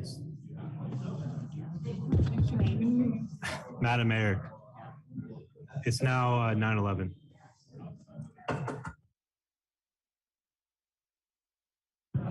We're back in session. If you can end your conversations and bring it back to the City Council, I would appreciate that. Thank you very much. So now we're going to start with Councilmember King, and we're going to council comments. Well, thank you, Madam Mayor. And since the staff was requesting our feedback on the report, I'll provide that. I know we're not taking any specific action tonight, but I did start out my questioning about the costs and the finances. I'm not sure if I was lamenting, but I was pointing out an obvious gap that I think exists. So my feedback is this: in terms of choosing Rainier or Caulfield or both, I think the city needs both of these projects personally. I think the traffic flow in this city requires some options that don't currently exist. And by traffic flow, that includes bike lanes as well and bike paths. Rainier, according to at least the report we've received, would pull 17,000 cars from other crosstown roads. And I think it can't help but protect and improve traffic flow in the town. We're never going to be Manhattan. People are going to be in cars. You know, we can take steps to try to reduce vehicle miles traveled, but I do think that the idea that this is not going to be a car-centric community is just, in my view, not realistic. We heard a lot of comments tonight. I think two people that I knew about I think it was 18, and where they lived, I think 2 are from the east side. But I also think that there's a lot of people who need cars, need vehicles to get around. We had a housing report, 2 or 3 meetings ago, I can't remember, maybe even just last week, in which we read that 20,000 people go out of town for work and 20,000 come in. And quite frankly, our transit system is not going to be enough to support that kind of inflow and outflow of people. So I did want to comment on that, and people can disagree or not disagree. I've read everything that's been presented here. I also think Caulfield would improve traffic. And as was mentioned by one of the commenters, it would be more advantageous to me personally, but I'm not making the decision based on that. So what I'd like to see in terms of my feedback would be a return with both projects. With respect to Rainier, I'm more interested now in the 2-lane option and then a sub-option of an at-grade crossing to see if the cost of the project can be reduced to something that is a little more manageable. The funding gap for Rainier is significant as a 4-lane. And absent some significant other funding sources, it's not going to happen. I feel along the same lines with Caulfield, although the gap is smaller, it is pretty sizable. So I would like to see the preferred option there be examined further. And then with respect to both projects, some options that might be available for closing that funding gap, revenue raising, outside money, local money.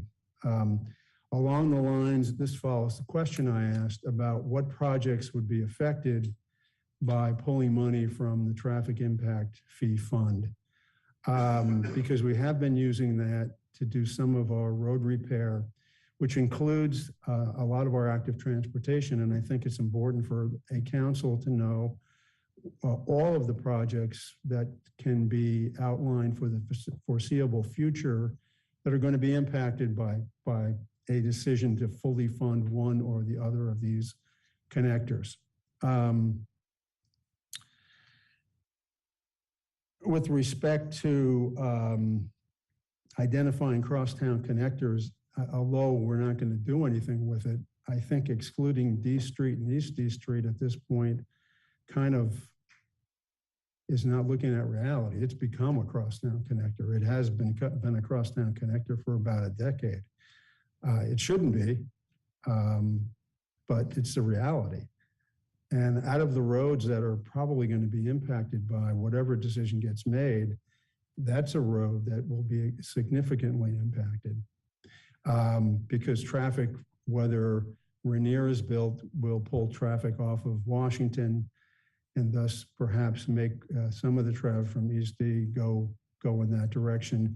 If Caulfield is built, certainly some of the traffic will go in that direction as well.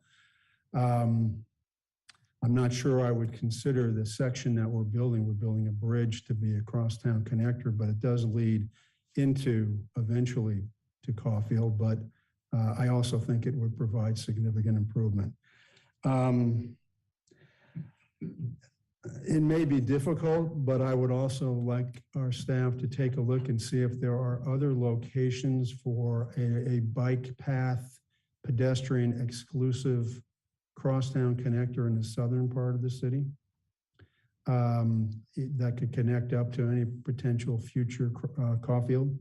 I think Lynch Creek Trail is extremely popular with everybody that uses it. Obviously, there's some imperfections in it, but by and large, I think it's the safest way for a bike, one of the safest ways for a bike to travel across town. And then lastly, let's see, I think that was it basically in terms of my feedback. You know, I would not, just to be clear, I would not, if my comments weren't clear enough, I would not vote to kill Rainier at this point. Probably at any point, but certainly not at this point. I do believe it provides substantial traffic relief, and I do believe, although the comments were so heavily weighted against it tonight, I also, I happen to know about 20 of the people or know enough about where they live, and the vast majority are on the west side. East side people are not precluded from speaking, but it wasn't lost on me that this is a heavily west side voiced opinion tonight. And when I talk to people on the east side, who I was also elected to represent, I hear overwhelming support for Rainier. Thank you. Councilmember McDonald. Thank you. Thanks to the many public speakers tonight. So many good points. Thanks to staff, great material, great clarity. And I appreciate the quote, if you do the same, you get the same. The range of existing connectors is great. And I really appreciate how you touched on all of the non-car ones as well, especially showing how the smart MUP and its extensions are so key. And how the smart MUP and Lynch Creek Trail are key to GHG reduction and mode shift. And that's why that last 500 feet of smart into Brewster's is key. That's why the 5th Street, 1st Street bike boulevards are key. And the downtown rail trestle for active transportation are so important. We need that Lynch Creek Trail that was connector to Rainier that was mentioned tonight and that was in the old general plan. We need that. And I'd like to see that become formalized, not just Ben Peter rolling around on open trails that are out there, which I have to confess I've done too. And previously we never talked about 15-minute neighborhoods before. And so that changes. There's just so many changes between the old general plan and where we are today. And I mentioned earlier how we could go smart station to station downtown to Corona, $3 a ride. Now that they get their intervals down to 30-minute intervals and they're getting back on track, I mean, that does open up more opportunities to get around town. But I can think of no less desirable solution than a Rainier crossing. I can think of no effort less aligned with climate goals. And back in 2008, the goal was to free up easier driving, facilitate the auto. That's not really our goal anymore. The slide 64 showed 2.5-minute improvement if Rainier is built. And I think all the complaints that I get about traffic, they're not about 2.5 minutes. They're about something much, much more than that. And so really the project is not impactful. I want to move forward with the project. One I have confidence in, and I have no confidence in Rainier. There's too many hurdles, too many barriers. And there's the cost issue that we were touching on. You know, the city infrastructure is in a $600 million hole.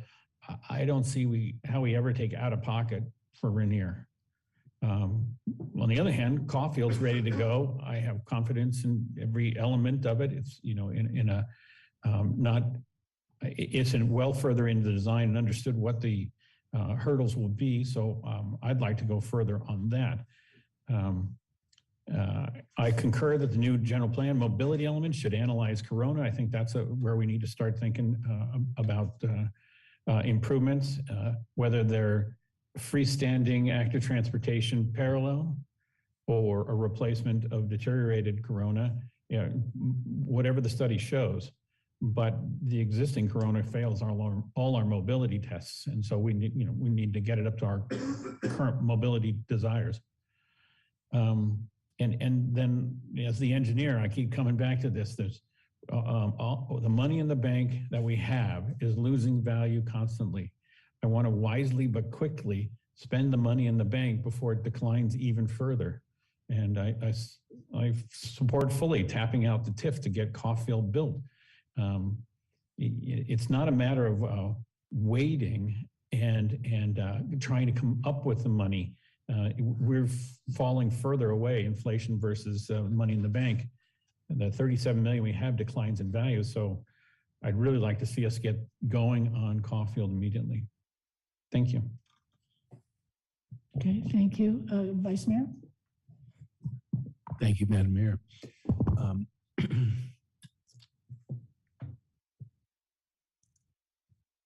guess I'll go back to something that didn't get mentioned tonight was when the Army Corps, when they built that weir and they built the flood walls, they said don't build upstream or there will be issues. And I don't think anyone disagrees anymore. It's not just that proceeding with Rainier will allow development in some of these low-lying areas. It'll demand it to help pay for it. So I think that's building upstream is part of the package that's going to come with this. They're going to be concrete in a lot of places, impermeable stuff that is going to increase flood risk that's already increasing pretty much on a daily basis with the climate changing. We've declared a climate emergency. We can't pay for it. In terms of pulling cars off the road, it's also going to induce demand. That's why the LOS only, gets a little bit better. So, and again, I just like to reemphasize, which several of our speakers did, that the only way to get a mode shift is to make it easier to get across town on a bike or some other micro transit. And I do agree with some of the other speakers who emphasize the fact that I believe Rainier is an idea that is a last gasp of hanging on to the status quo, and that I guess Stephanie said it best, a development of yesterday. That's all I have. I think it needs to be taken off our list, and still then we should be having conversations about whether that money is best spent on Caulfield, which doesn't have nearly the environmental problems that Rainier does, and it doesn't induce more development. But still, I think we need to still consider whether we're better off making smaller improvements on several others of our crosstown connectors to emphasize bike travel versus going ahead with Caulfield. That's all I have. Thank you. Thank you. Councilmember Healy. Thank you. I'm going to actually start with a question for staff, probably the city attorney.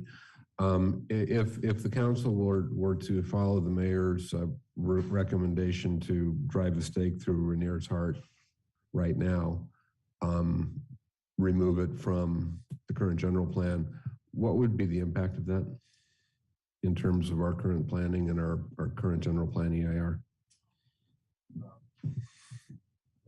We're not a... It says it's on, but I'm not hearing you through it. Hello? Yeah. There we go.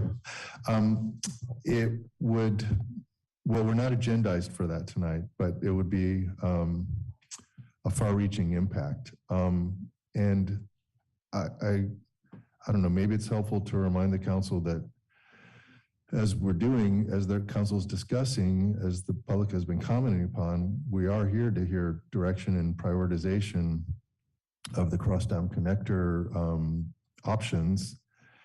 And setting the priorities for staff has the effect of deciding what's going to get done and what's not going to get done and what's going to get funded first and what may not be funded in this cycle. But to be more specific, as I mentioned earlier, and it has also, it's been correctly stated by the mayor that there were overrides in the general planning program EIR, but the mitigations do include Rainier and Caulfield, and if the those mitigations were removed from the program, then that would mean that we would need project-specific overrides for any project with cumulative traffic impacts, because those mitigations wouldn't be there to address them. So that would mean that could potentially undermine our ability to satisfy our RENA obligations. It could mean that could stand in the way of projects that the council really wants to do and maybe needs to do. And I don't know, I don't know if this is the moment, but I would like to address that it's been addressed tonight a few times. It's been addressed previously in submissions to the council. This business of quote unquote decertification of an EIR for which there's no mechanism I'm aware of. And I'd like to explain why that's the case and why I don't think that's a helpful or necessary conversation. Again, when the council is fully capable as they're doing for staff of prioritizing projects. So I can elaborate on that, but that's the beginning of what some of the potential implications of that are. Thanks. Thank you for the flavor of what that would look like. So I think this workshop was to get information and provide direction, and I'm comfortable doing that. But in terms of making actual decisions, I think that needs to wait until our general plan is, our new general plan is further along, and there's an environmental document and traffic analysis and floodplain analysis and everything that goes with it, so we can make an informed decision with the new EIR and make decisions on what that general plan is going to say. My preliminary thoughts are, I'll just keep this brief. I tend to agree with the comments of Councilmember King and former Councilmember Miller. I think the community needs and expects both of these crosstown connectors to remain in our plan and to be pursued. I do think that, as I said before, value engineering is something that we should be looking at more seriously. I would be very interested in pursuing the two-lane version of Vernier. I would be very interested, as I've said before, of pursuing an at-grade crossing for Vernier. And since we need to go to the California Public Utilities Commission anyway for Caulfield, it would seem to me to make sense to combine those both in a single application. Doesn't mean, I mean, the decision on which one to pursue would still remain with the council and could be made later. But if you don't ask, you don't get, and it's an enormous cost savings that we're potentially looking at there. And I realize that folks are treating vehicle miles traveled as synonymous with greenhouse gas emissions, and that's going to be becoming less and less true over time as California pursues its aggressive move for electric vehicles.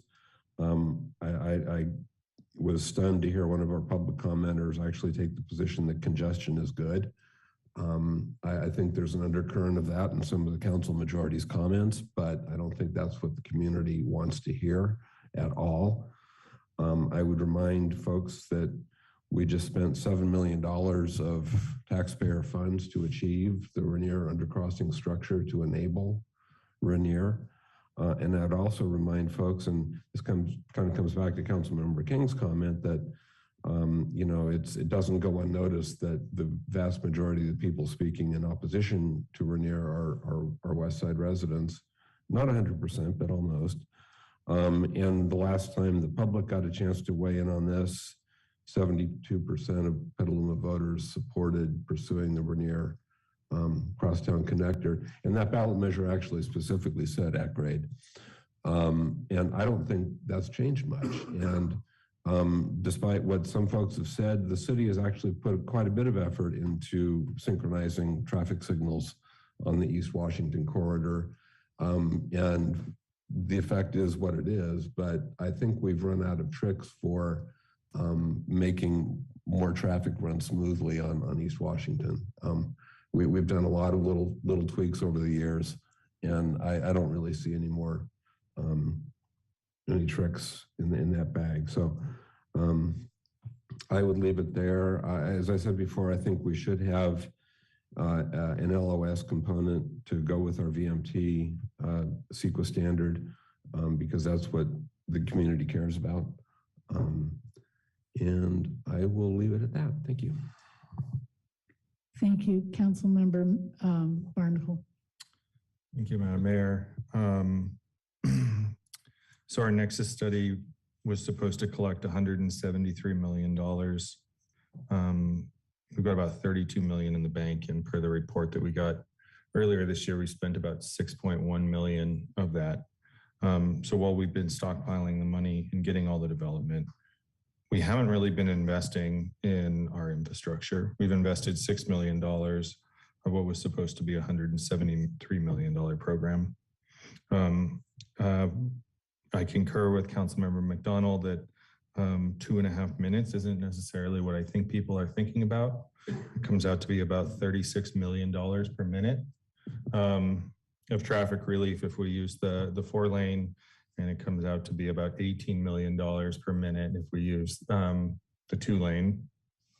So I don't particularly think that's a great value for the Petaluma taxpayer. I'm also fine drawing down our TIF fund, because all the grants that are going to be coming and that we all see are for active transportation projects. That's where we're going to be seeing all the money coming from the federal government, the state government. Everybody's moving that direction. Also, some of the things that sort of stood out to me here is probably the number one objection I've gotten about Rainier is, well, what about public safety? What about public safety? And what we found there is that our fire departments actually benefit from Caulfield more than Rainier. The police, obviously, with their location, it does help.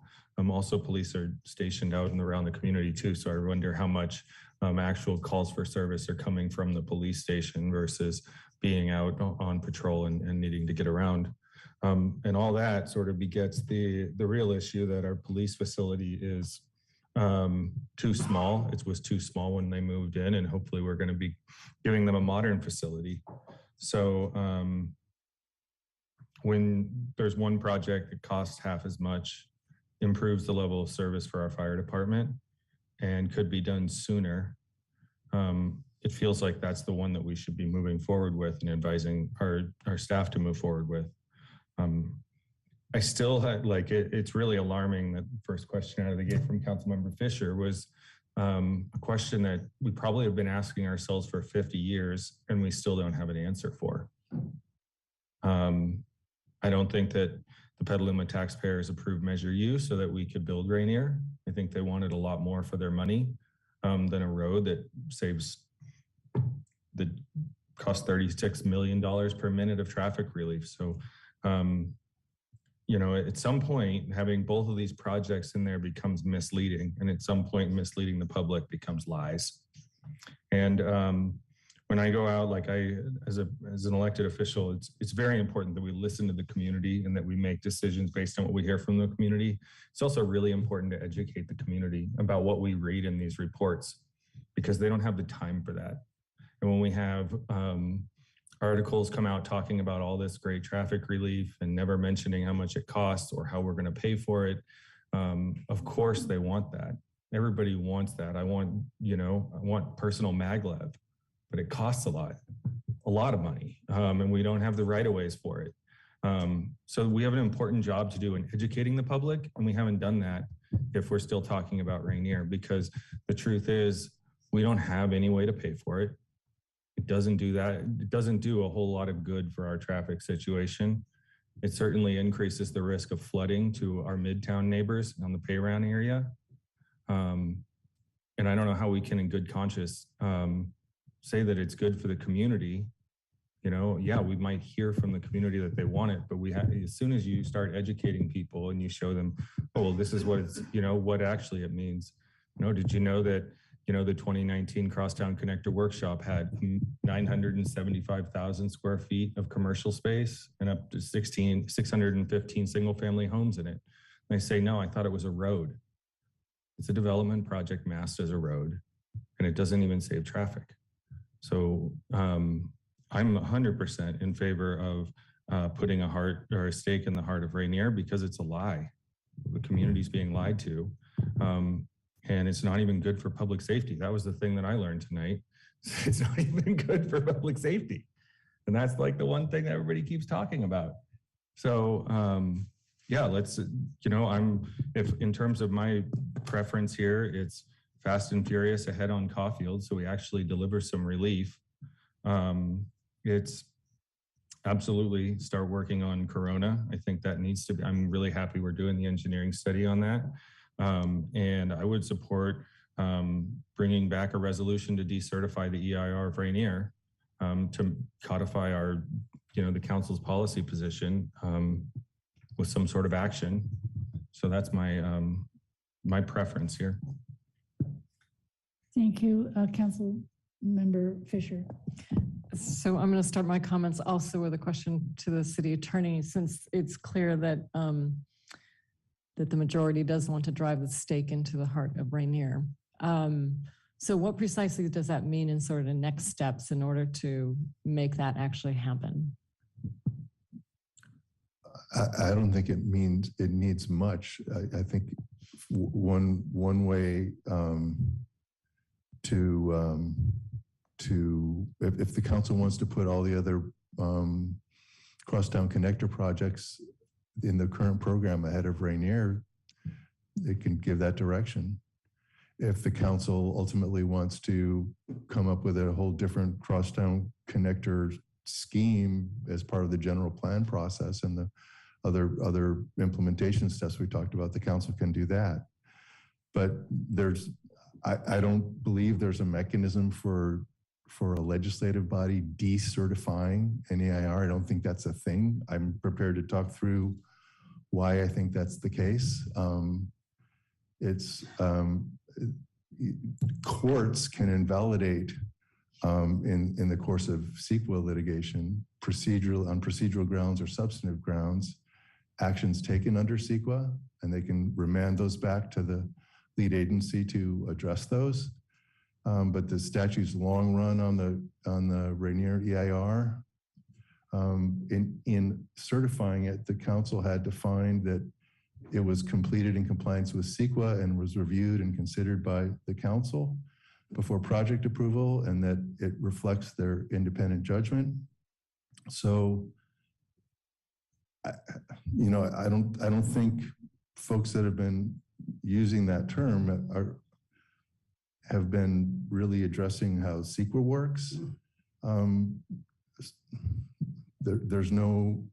I see no mechanism in CEQA for a legislative body revisiting and finding the inadequacy of its own long prior CEQA action.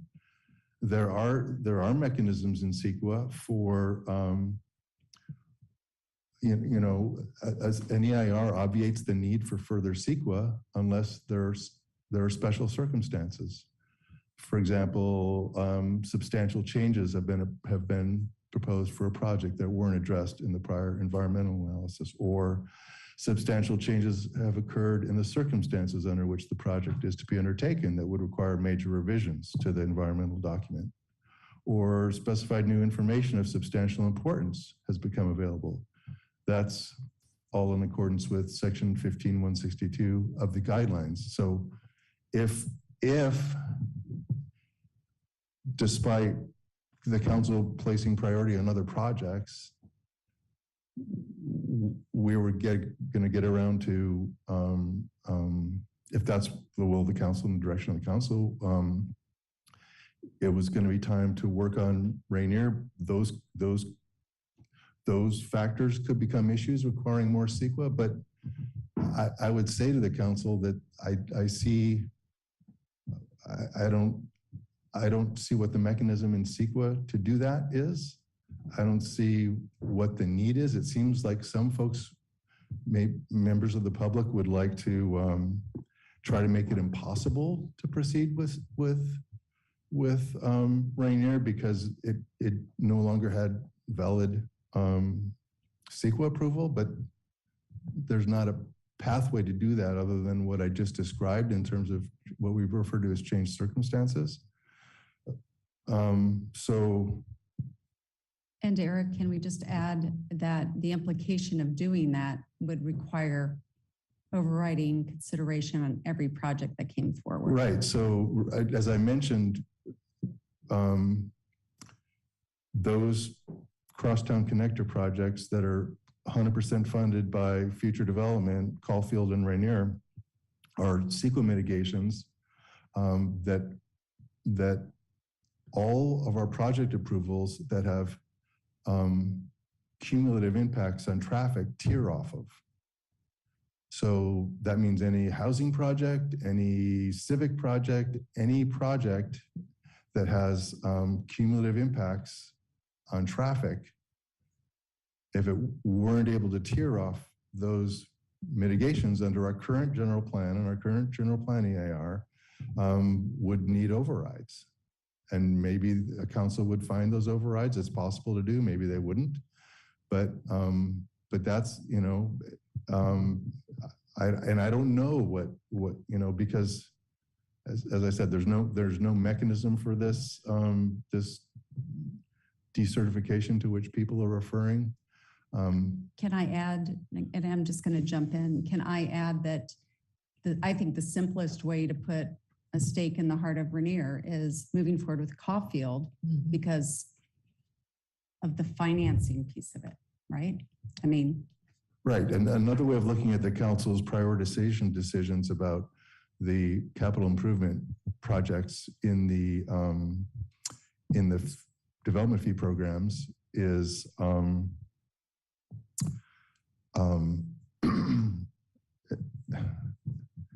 as making that decision, right? Just because they're financing, those are financing decisions, and it's not a fiction that the fee analysis that was done in May of 2008 and adopted by the then council projected that there would be sufficient funds at build out to do both projects. But obviously the actual fee proceeds that have resulted for the actual development to date is behind those projections. But they were, you know, it was still real analysis that was done, and that was the conclusion, and that was the council's action, and that is our current scheme, and that is another reason why it's so important that we are involved in this holistic general plan updating process, so that we can make those changes, so the council can make those changes to the most important guiding development documents, that, you know, our general plan being our constitution of land use, to track to the current priorities, you know, climate change response and on all the rest, so that those changes are made, and also projects in the meantime remain approvable in the normal way that projects get approved. So can I ask a follow-up question to Heather in terms of the general plan update? At what point in time, how far out do you think we'll be talking about making those decisions about mobility in that portion of the general plan? Because it's there where we will want to take Rainier out, basically, right? And figure out. Correct. You know, I can follow up with the exact date. We're having those conversations in a general way at this point. Like a number of the GPAC members that spoke tonight said that the input they've gotten is to look at Corona, to, you know, look at no Rainier, you know, some of those things. But I'd have to check in terms of, we're about to go into some topical conversations, one including mobility. So there's going to be some discussion at it there, but we're not quite to like throwing things on a map and not showing it that level. Yeah, I think the concern for the public at this point is that while we want to kill it tonight, it won't really die. I think that's the concern. Well, if it, and what then I'm it could trying be to resurrected again tomorrow. Well, but I guess that's maybe some, I don't know, I guess that's lack of confidence in the, you know, in the future legislative and policy decisions. But what I'm trying to suggest is there's what I'm trying to point out is collateral damage. But even before that, I don't think there's a legal path to do that thing that people are talking about doing. I don't think it's necessary to do because the finite nature of the funding, as Peggy pointed out. And I'm trying to help ensure that the council are aware of the other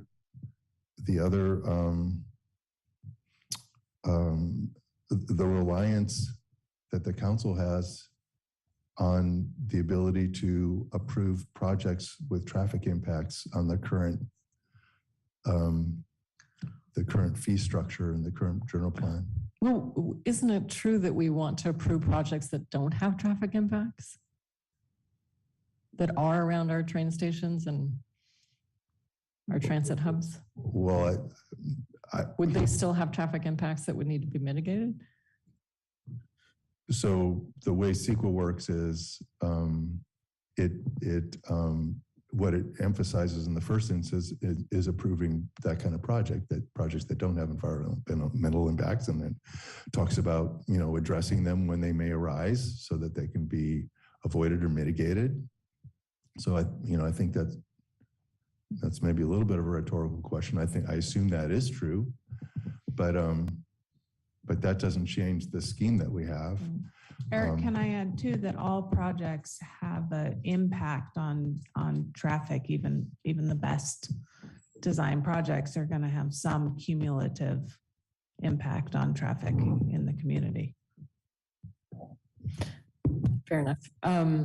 So I would like to prioritize Caulfield and get it shovel ready and do an EIR so we actually know what the impacts are. And try to get it done by 2026 so we can actually start relieving some congestion. And I would go with the preferred alternative as well, with dedicated bike and ped lanes on both sides. Because again, we need this mode shift. We need a 70% mode shift to meet our climate goals. And so every project that we do has to prioritize bicycle and pedestrian mobility. And then in terms of Rainier and what we do with that moving forward, it does make sense to take advantage of having the freeway being raised and having some access both to the smart bike path and also to Lynch Creek Trail. And so how do we use what we have to increase the mobility and actually look at the river trail and its linkage to Lynch Creek? So that we see that we can actually get more mobility, again, with pedestrians and cyclists in that area. I say this because, the upper reach of the river is so important to the future of this community. And I've always looked at that Rainier crossing and thought, what the heck were we ever thinking trying to get over a train and over a river in an incredibly sensitive area? And again, as Ann Edminster noted, with the incredible impacts of actually building a roadway like that, it just doesn't make any sense in 2022 and with our current goals. So I am happy to go ahead and put the last stake in that. Thank you. So thank you. I think that as our city manager stated it's a very good way of putting it that you just did about prioritizing Caulfield and actually moving the schedule up as much as possible. And I do think that while it may not be a stake in the heart, that was figurative speaking, just saying, but to make sure that Rainier is like on the bottom of the stack, that when the new one comes in, it goes on top. So, and that will really be up to the next council. And that is something there where our community has to stay engaged, which I know it will. And hopefully the council will listen to the public. But, I really, and I know I feel like I'm a dog with a bone here, but I really do feel that it is truly a puzzle to me why thinking people can understand that this project is absolutely so expensive that we in over 40 years have not been able to raise the money through the way we have available to us in order to build it, and still continue to support it, saying we need them both. Well, we may need them both, but we can't afford them both. We can't achieve them both. And what we have to do is be responsible fiscal agents. We're the fiduciaries for our community. And we need to say what is achievable and what is achievable in a time that actually, gives a mitigation to the impact that has been made. We haven't been doing that for the last 40 years. And to quote some vote that was taken 30 years ago in 1992, as when the last time people were actually asked if they wanted Rainier or not, 72% said they did. Well, 72% of people said a lot of things in 1992 that they would not say today. And knowing that it was not achievable and there was no money for it was not part of that vote. So, that to me is just not rather disingenuous. However, if people want to weigh in one more time in terms of giving direction to council, to staff, please raise your hand and let me know. And Councilmember Healy. The advisory vote was actually 2004, not 1992. So I'm not being disingenuous. Thank you very much. Well, 2004 is quite a while ago as well. So, yes. So my question is, there's been some talk about looking at an at-grade crossing. And in the EIR for Rainier, it said that it was not looked at. But now Councilmember Healy talked about the need or that we should try and put in a proposal to the PUC where an at-grade crossing at Rainier. What if we decertified said EIR because we wanted to study an at-grade crossing as an alternative, and we don't think that the existing EIR was sufficient in doing that? I don't know of a way to do that. There's no mechanism in the law I'm aware of to do to go back, for the council to go back and visit its prior action to make the findings that it made. It would need a record for those findings. I've talked to colleagues. I've done the research. We've talked about it previously with the council. There's no. Got you. And I don't know of a mechanism to me, there are generally not mechanisms to prevent future legislative bodies from making different decisions from the sitting one, other than, committing resources that aren't available to those future bodies, and changing facts in such a way that it's hard for future bodies to change them. They're going to continue to have the same discretionary, policy making authority as they must that this one does. So, but, it's also, I think, in our materials that it's very difficult to win approval for an at-grade crossing. It's much cheaper. So, and I think there was some detail in that EIR as to why it wasn't really considered. And we also, if memory serves, we looked at a at-grade crossing when, I think when Brody Ranch was approved. There was discussion about an at-grade crossing for pedestrians. As part of that, we explored that. The council asked us to look at that, or there was public input. And if I recollect correctly, the information we were given by the CPUC was you have to close 2 existing at-grade crossings to get a new one. Which made it infeasible or determined to be infeasible for that. So I would assume it's something similar. Wait, that doesn't mean we can't explore it and wouldn't if the council directed us, but it's pretty well known that that's a big lift.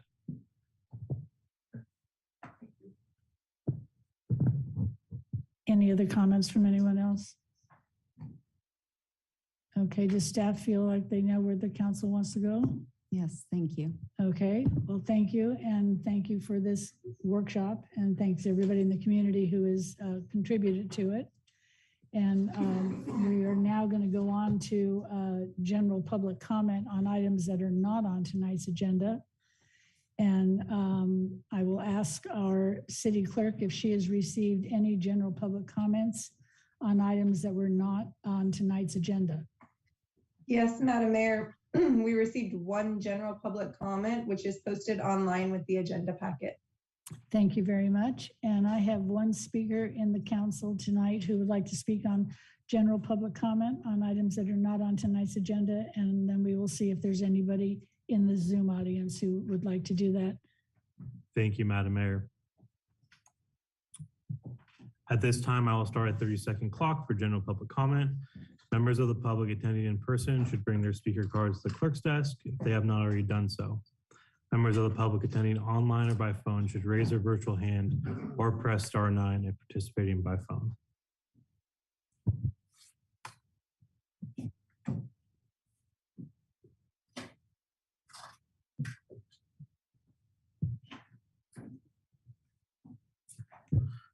And Madam Mayor, at this point, we have 2 members of the public with their hands raised virtually, so 3 total. Thank you very much. So each speaker will have 3 minutes, and we're going to start with Darren Rakusin.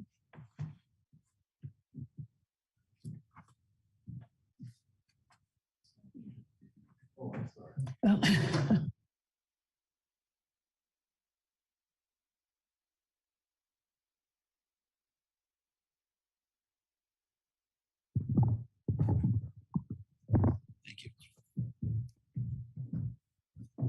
All right, thank you, Aaron. And I just want to say that was a very edifying council meeting to be a part of. I appreciate everyone showing up to this connector workshop, bringing your full attention. I appreciate Attorney Danley giving us some great explanation. I always feel like I understand the mechanisms of how we get things done when he takes the time to explain it. And with so many members of our public works team here, I would be remiss not to be my usual broken record and talk about a permeable surface ordinance. You know, it may be hubristic to think that I would contribute to that in any technical way. And I can't take credit for the idea. Gina Benedetti, who's here with us, had that idea at the SDAT conference in saying that the main barrier for both public works for kind of city projects, but also in encouraging developers to use permeable surfaces is not ADA, and it's not necessarily the fire department regulations, but instead it's just not having a permeable surface standard that the city can use as a reference for these projects. So I just wanted to elevate that once more. I know they have tons on their plate as this workshop illuminated, but I just felt like I had to say that. Thank you. Thank you. And now we'll go to the members of our Zoom audience. Thank you, Madam Mayor. First speaker with their hand raised is Taryn Obaid. Taryn, I will now allow you to speak. You can unmute yourself and begin. Hi, thank you. I want to make a comment about the Tree Advisory Committee. The Tree Advisory Committee is doing quite likely the most important work, aside from the Planning Commission, in our city. We have a tree canopy crisis. We have a tree mutilation crisis. We are up there, yay, with Vallejo, Petaluma's Vallejo and tree canopy. We can continue to move forward with less than current arborist skills and expertise. And the mutilation just needs to stop. The tree committee has done such great work in drafting months and months and months ago our tree ordinance. They've come up with all supporting documents for that tree ordinance, such as street trees list, such as a full online guide, such as protected tree specifications. The problem is the tree committee is restricted in 2 key ways. Number one, they're only allowed to meet once a month. City staff has said that they can't meet more than once a month. That doesn't make sense to me. The other restriction is they have a time cap. Their meetings are only an hour and a half, which inevitably every single meeting pushes off what is developing as excellent business that is so critical to our climate goals right now, and stopping this massive expansion of the heat island, at least in Midtown. Can we please, City Council, put on your agenda what the tree committee's been talking about for a while, but it just hasn't come before you, is for them to please meet twice a month and for them to take up another time slot where they're not restricted to an hour and a half. It's getting in the way of precious high value work right now that is so important. In contrast, the Technology Advisory Committee has a prime time spot, and they have no cap, and they're really not doing anything relative importance. Yes, they are doing something. I'm saying that in too broad of a stroke. Please pardon me. But the tree committee, please expand their function, maybe even elevate them to a commission. They are brilliant, hardworking people, and we really will benefit by giving them more of a platform, giving them more resources, and helping them help us more. Thank you very much.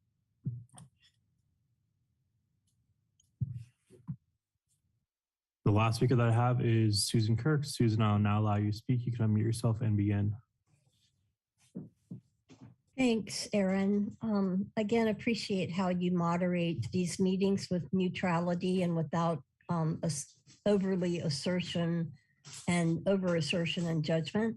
I wanted to expand a little bit on what Ms. Obeid just said, and it's something Mr. Rakusin, who comes to the meetings like others that you see in your chambers, who come and sit through the meetings and are just really good residents who care about the community and want to be of service.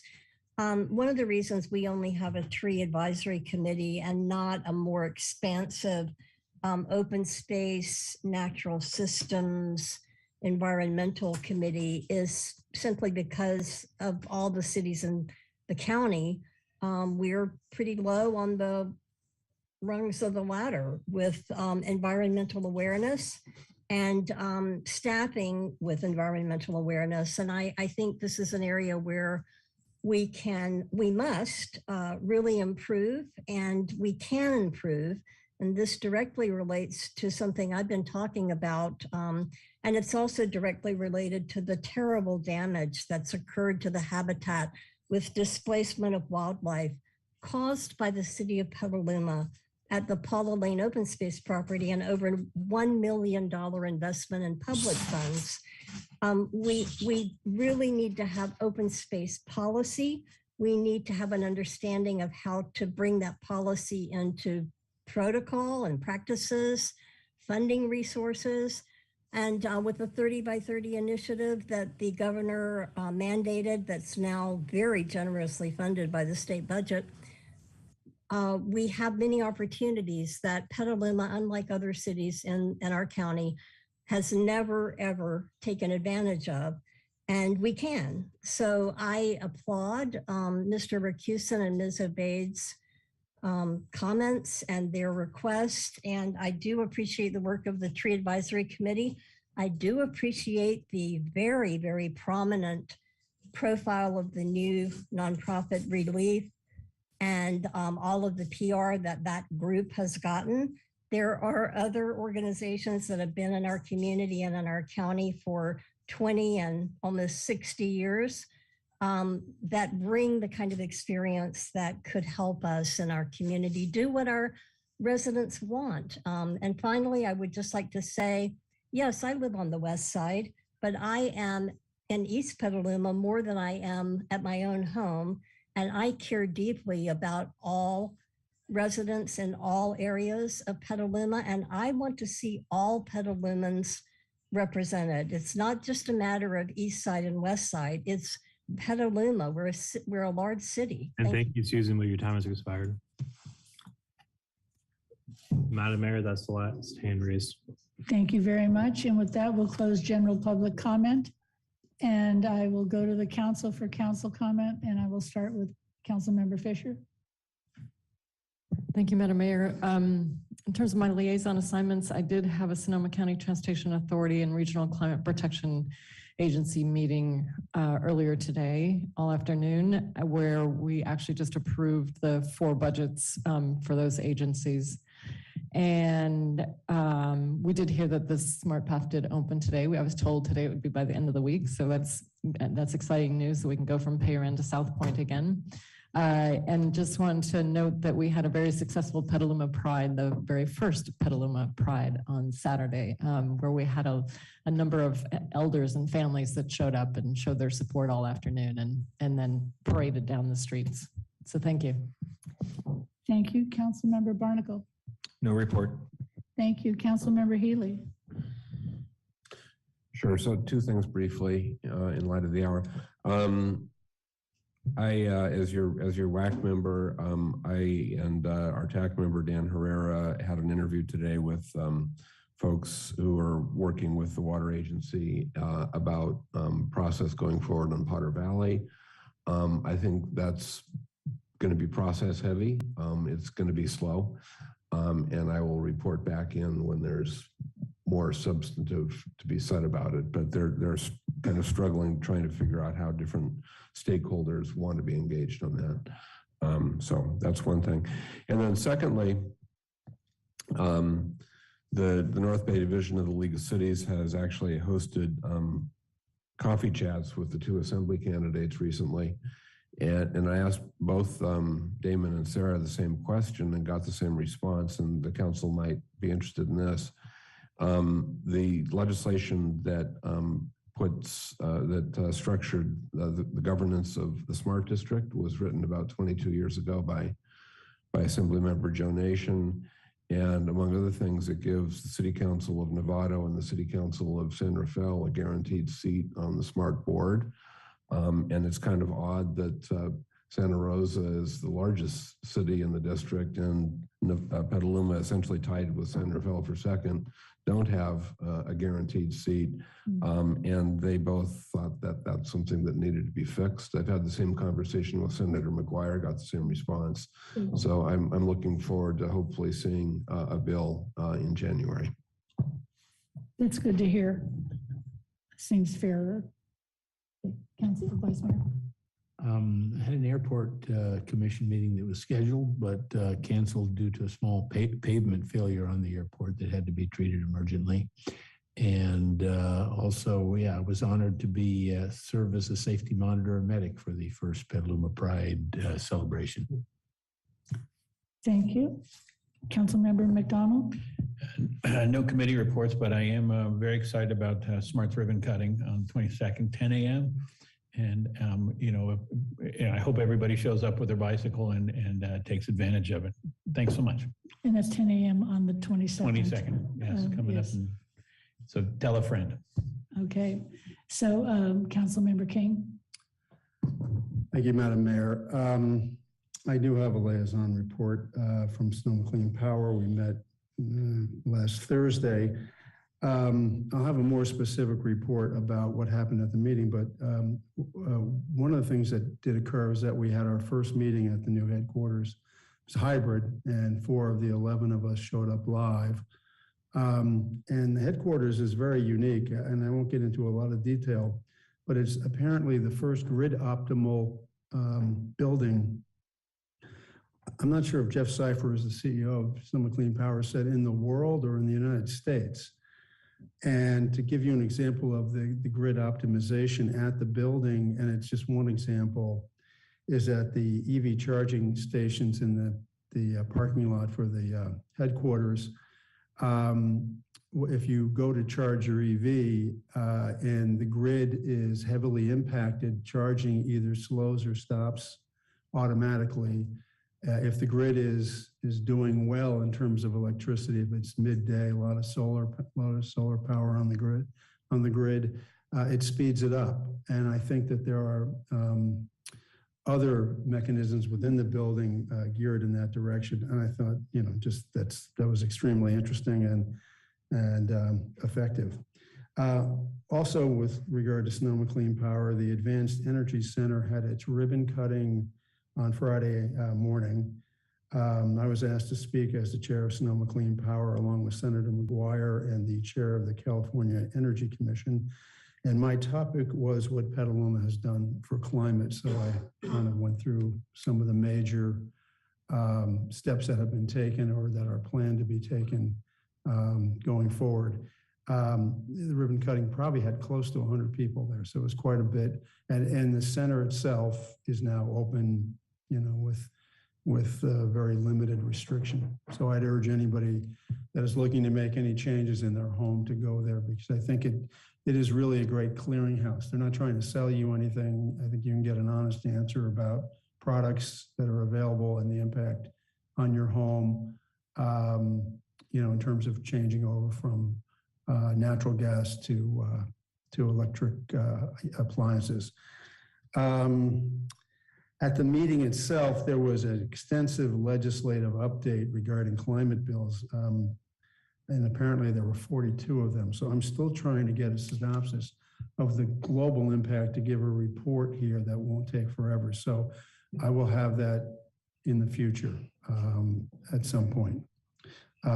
So that's it for my liaison report. Thank you. Reports. Thank you. And I would just say that I was able to participate in Walk and Roll to School, which was last week at McNair School. And I have done that every year since it has been started. And I've done it on both the east side and the west side of town. And this was actually one of the biggest ones I have seen. So it was really great to see how many kids took part in that. So something that we need to change from an exceptional day to every day.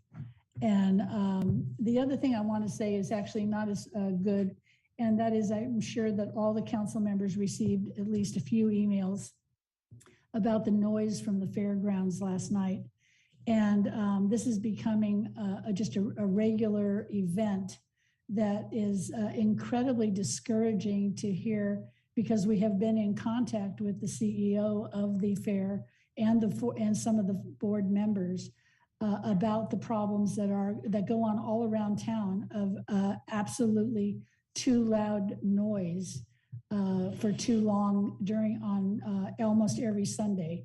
And I'm glad to hear that the new CEO of the fair is taking this much more seriously than the past CEOs seem to have done. And because it is really a quality of life issue. And it really is a question as we approach discussing the fairgrounds on the 24th at our next workshop, that we want a partner that works with our community and works with our city, and to be hearing over and over again complaints from people who this is just totally disrupting their life and doing nothing about it has been very, very discouraging, and has really not built the kind of goodwill that people are looking for.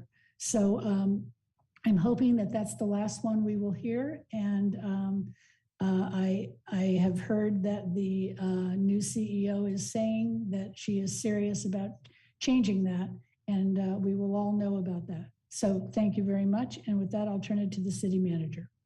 Thank you, Mayor. I just want to ride the back of all the celebrations and ribbon cuttings and the announcement that the Polyclass Community Theater received its final inspections last week. And so they are ready to open, and we'll start with some celebrations, I think, in early November. So stay tuned, but what an exciting time. So.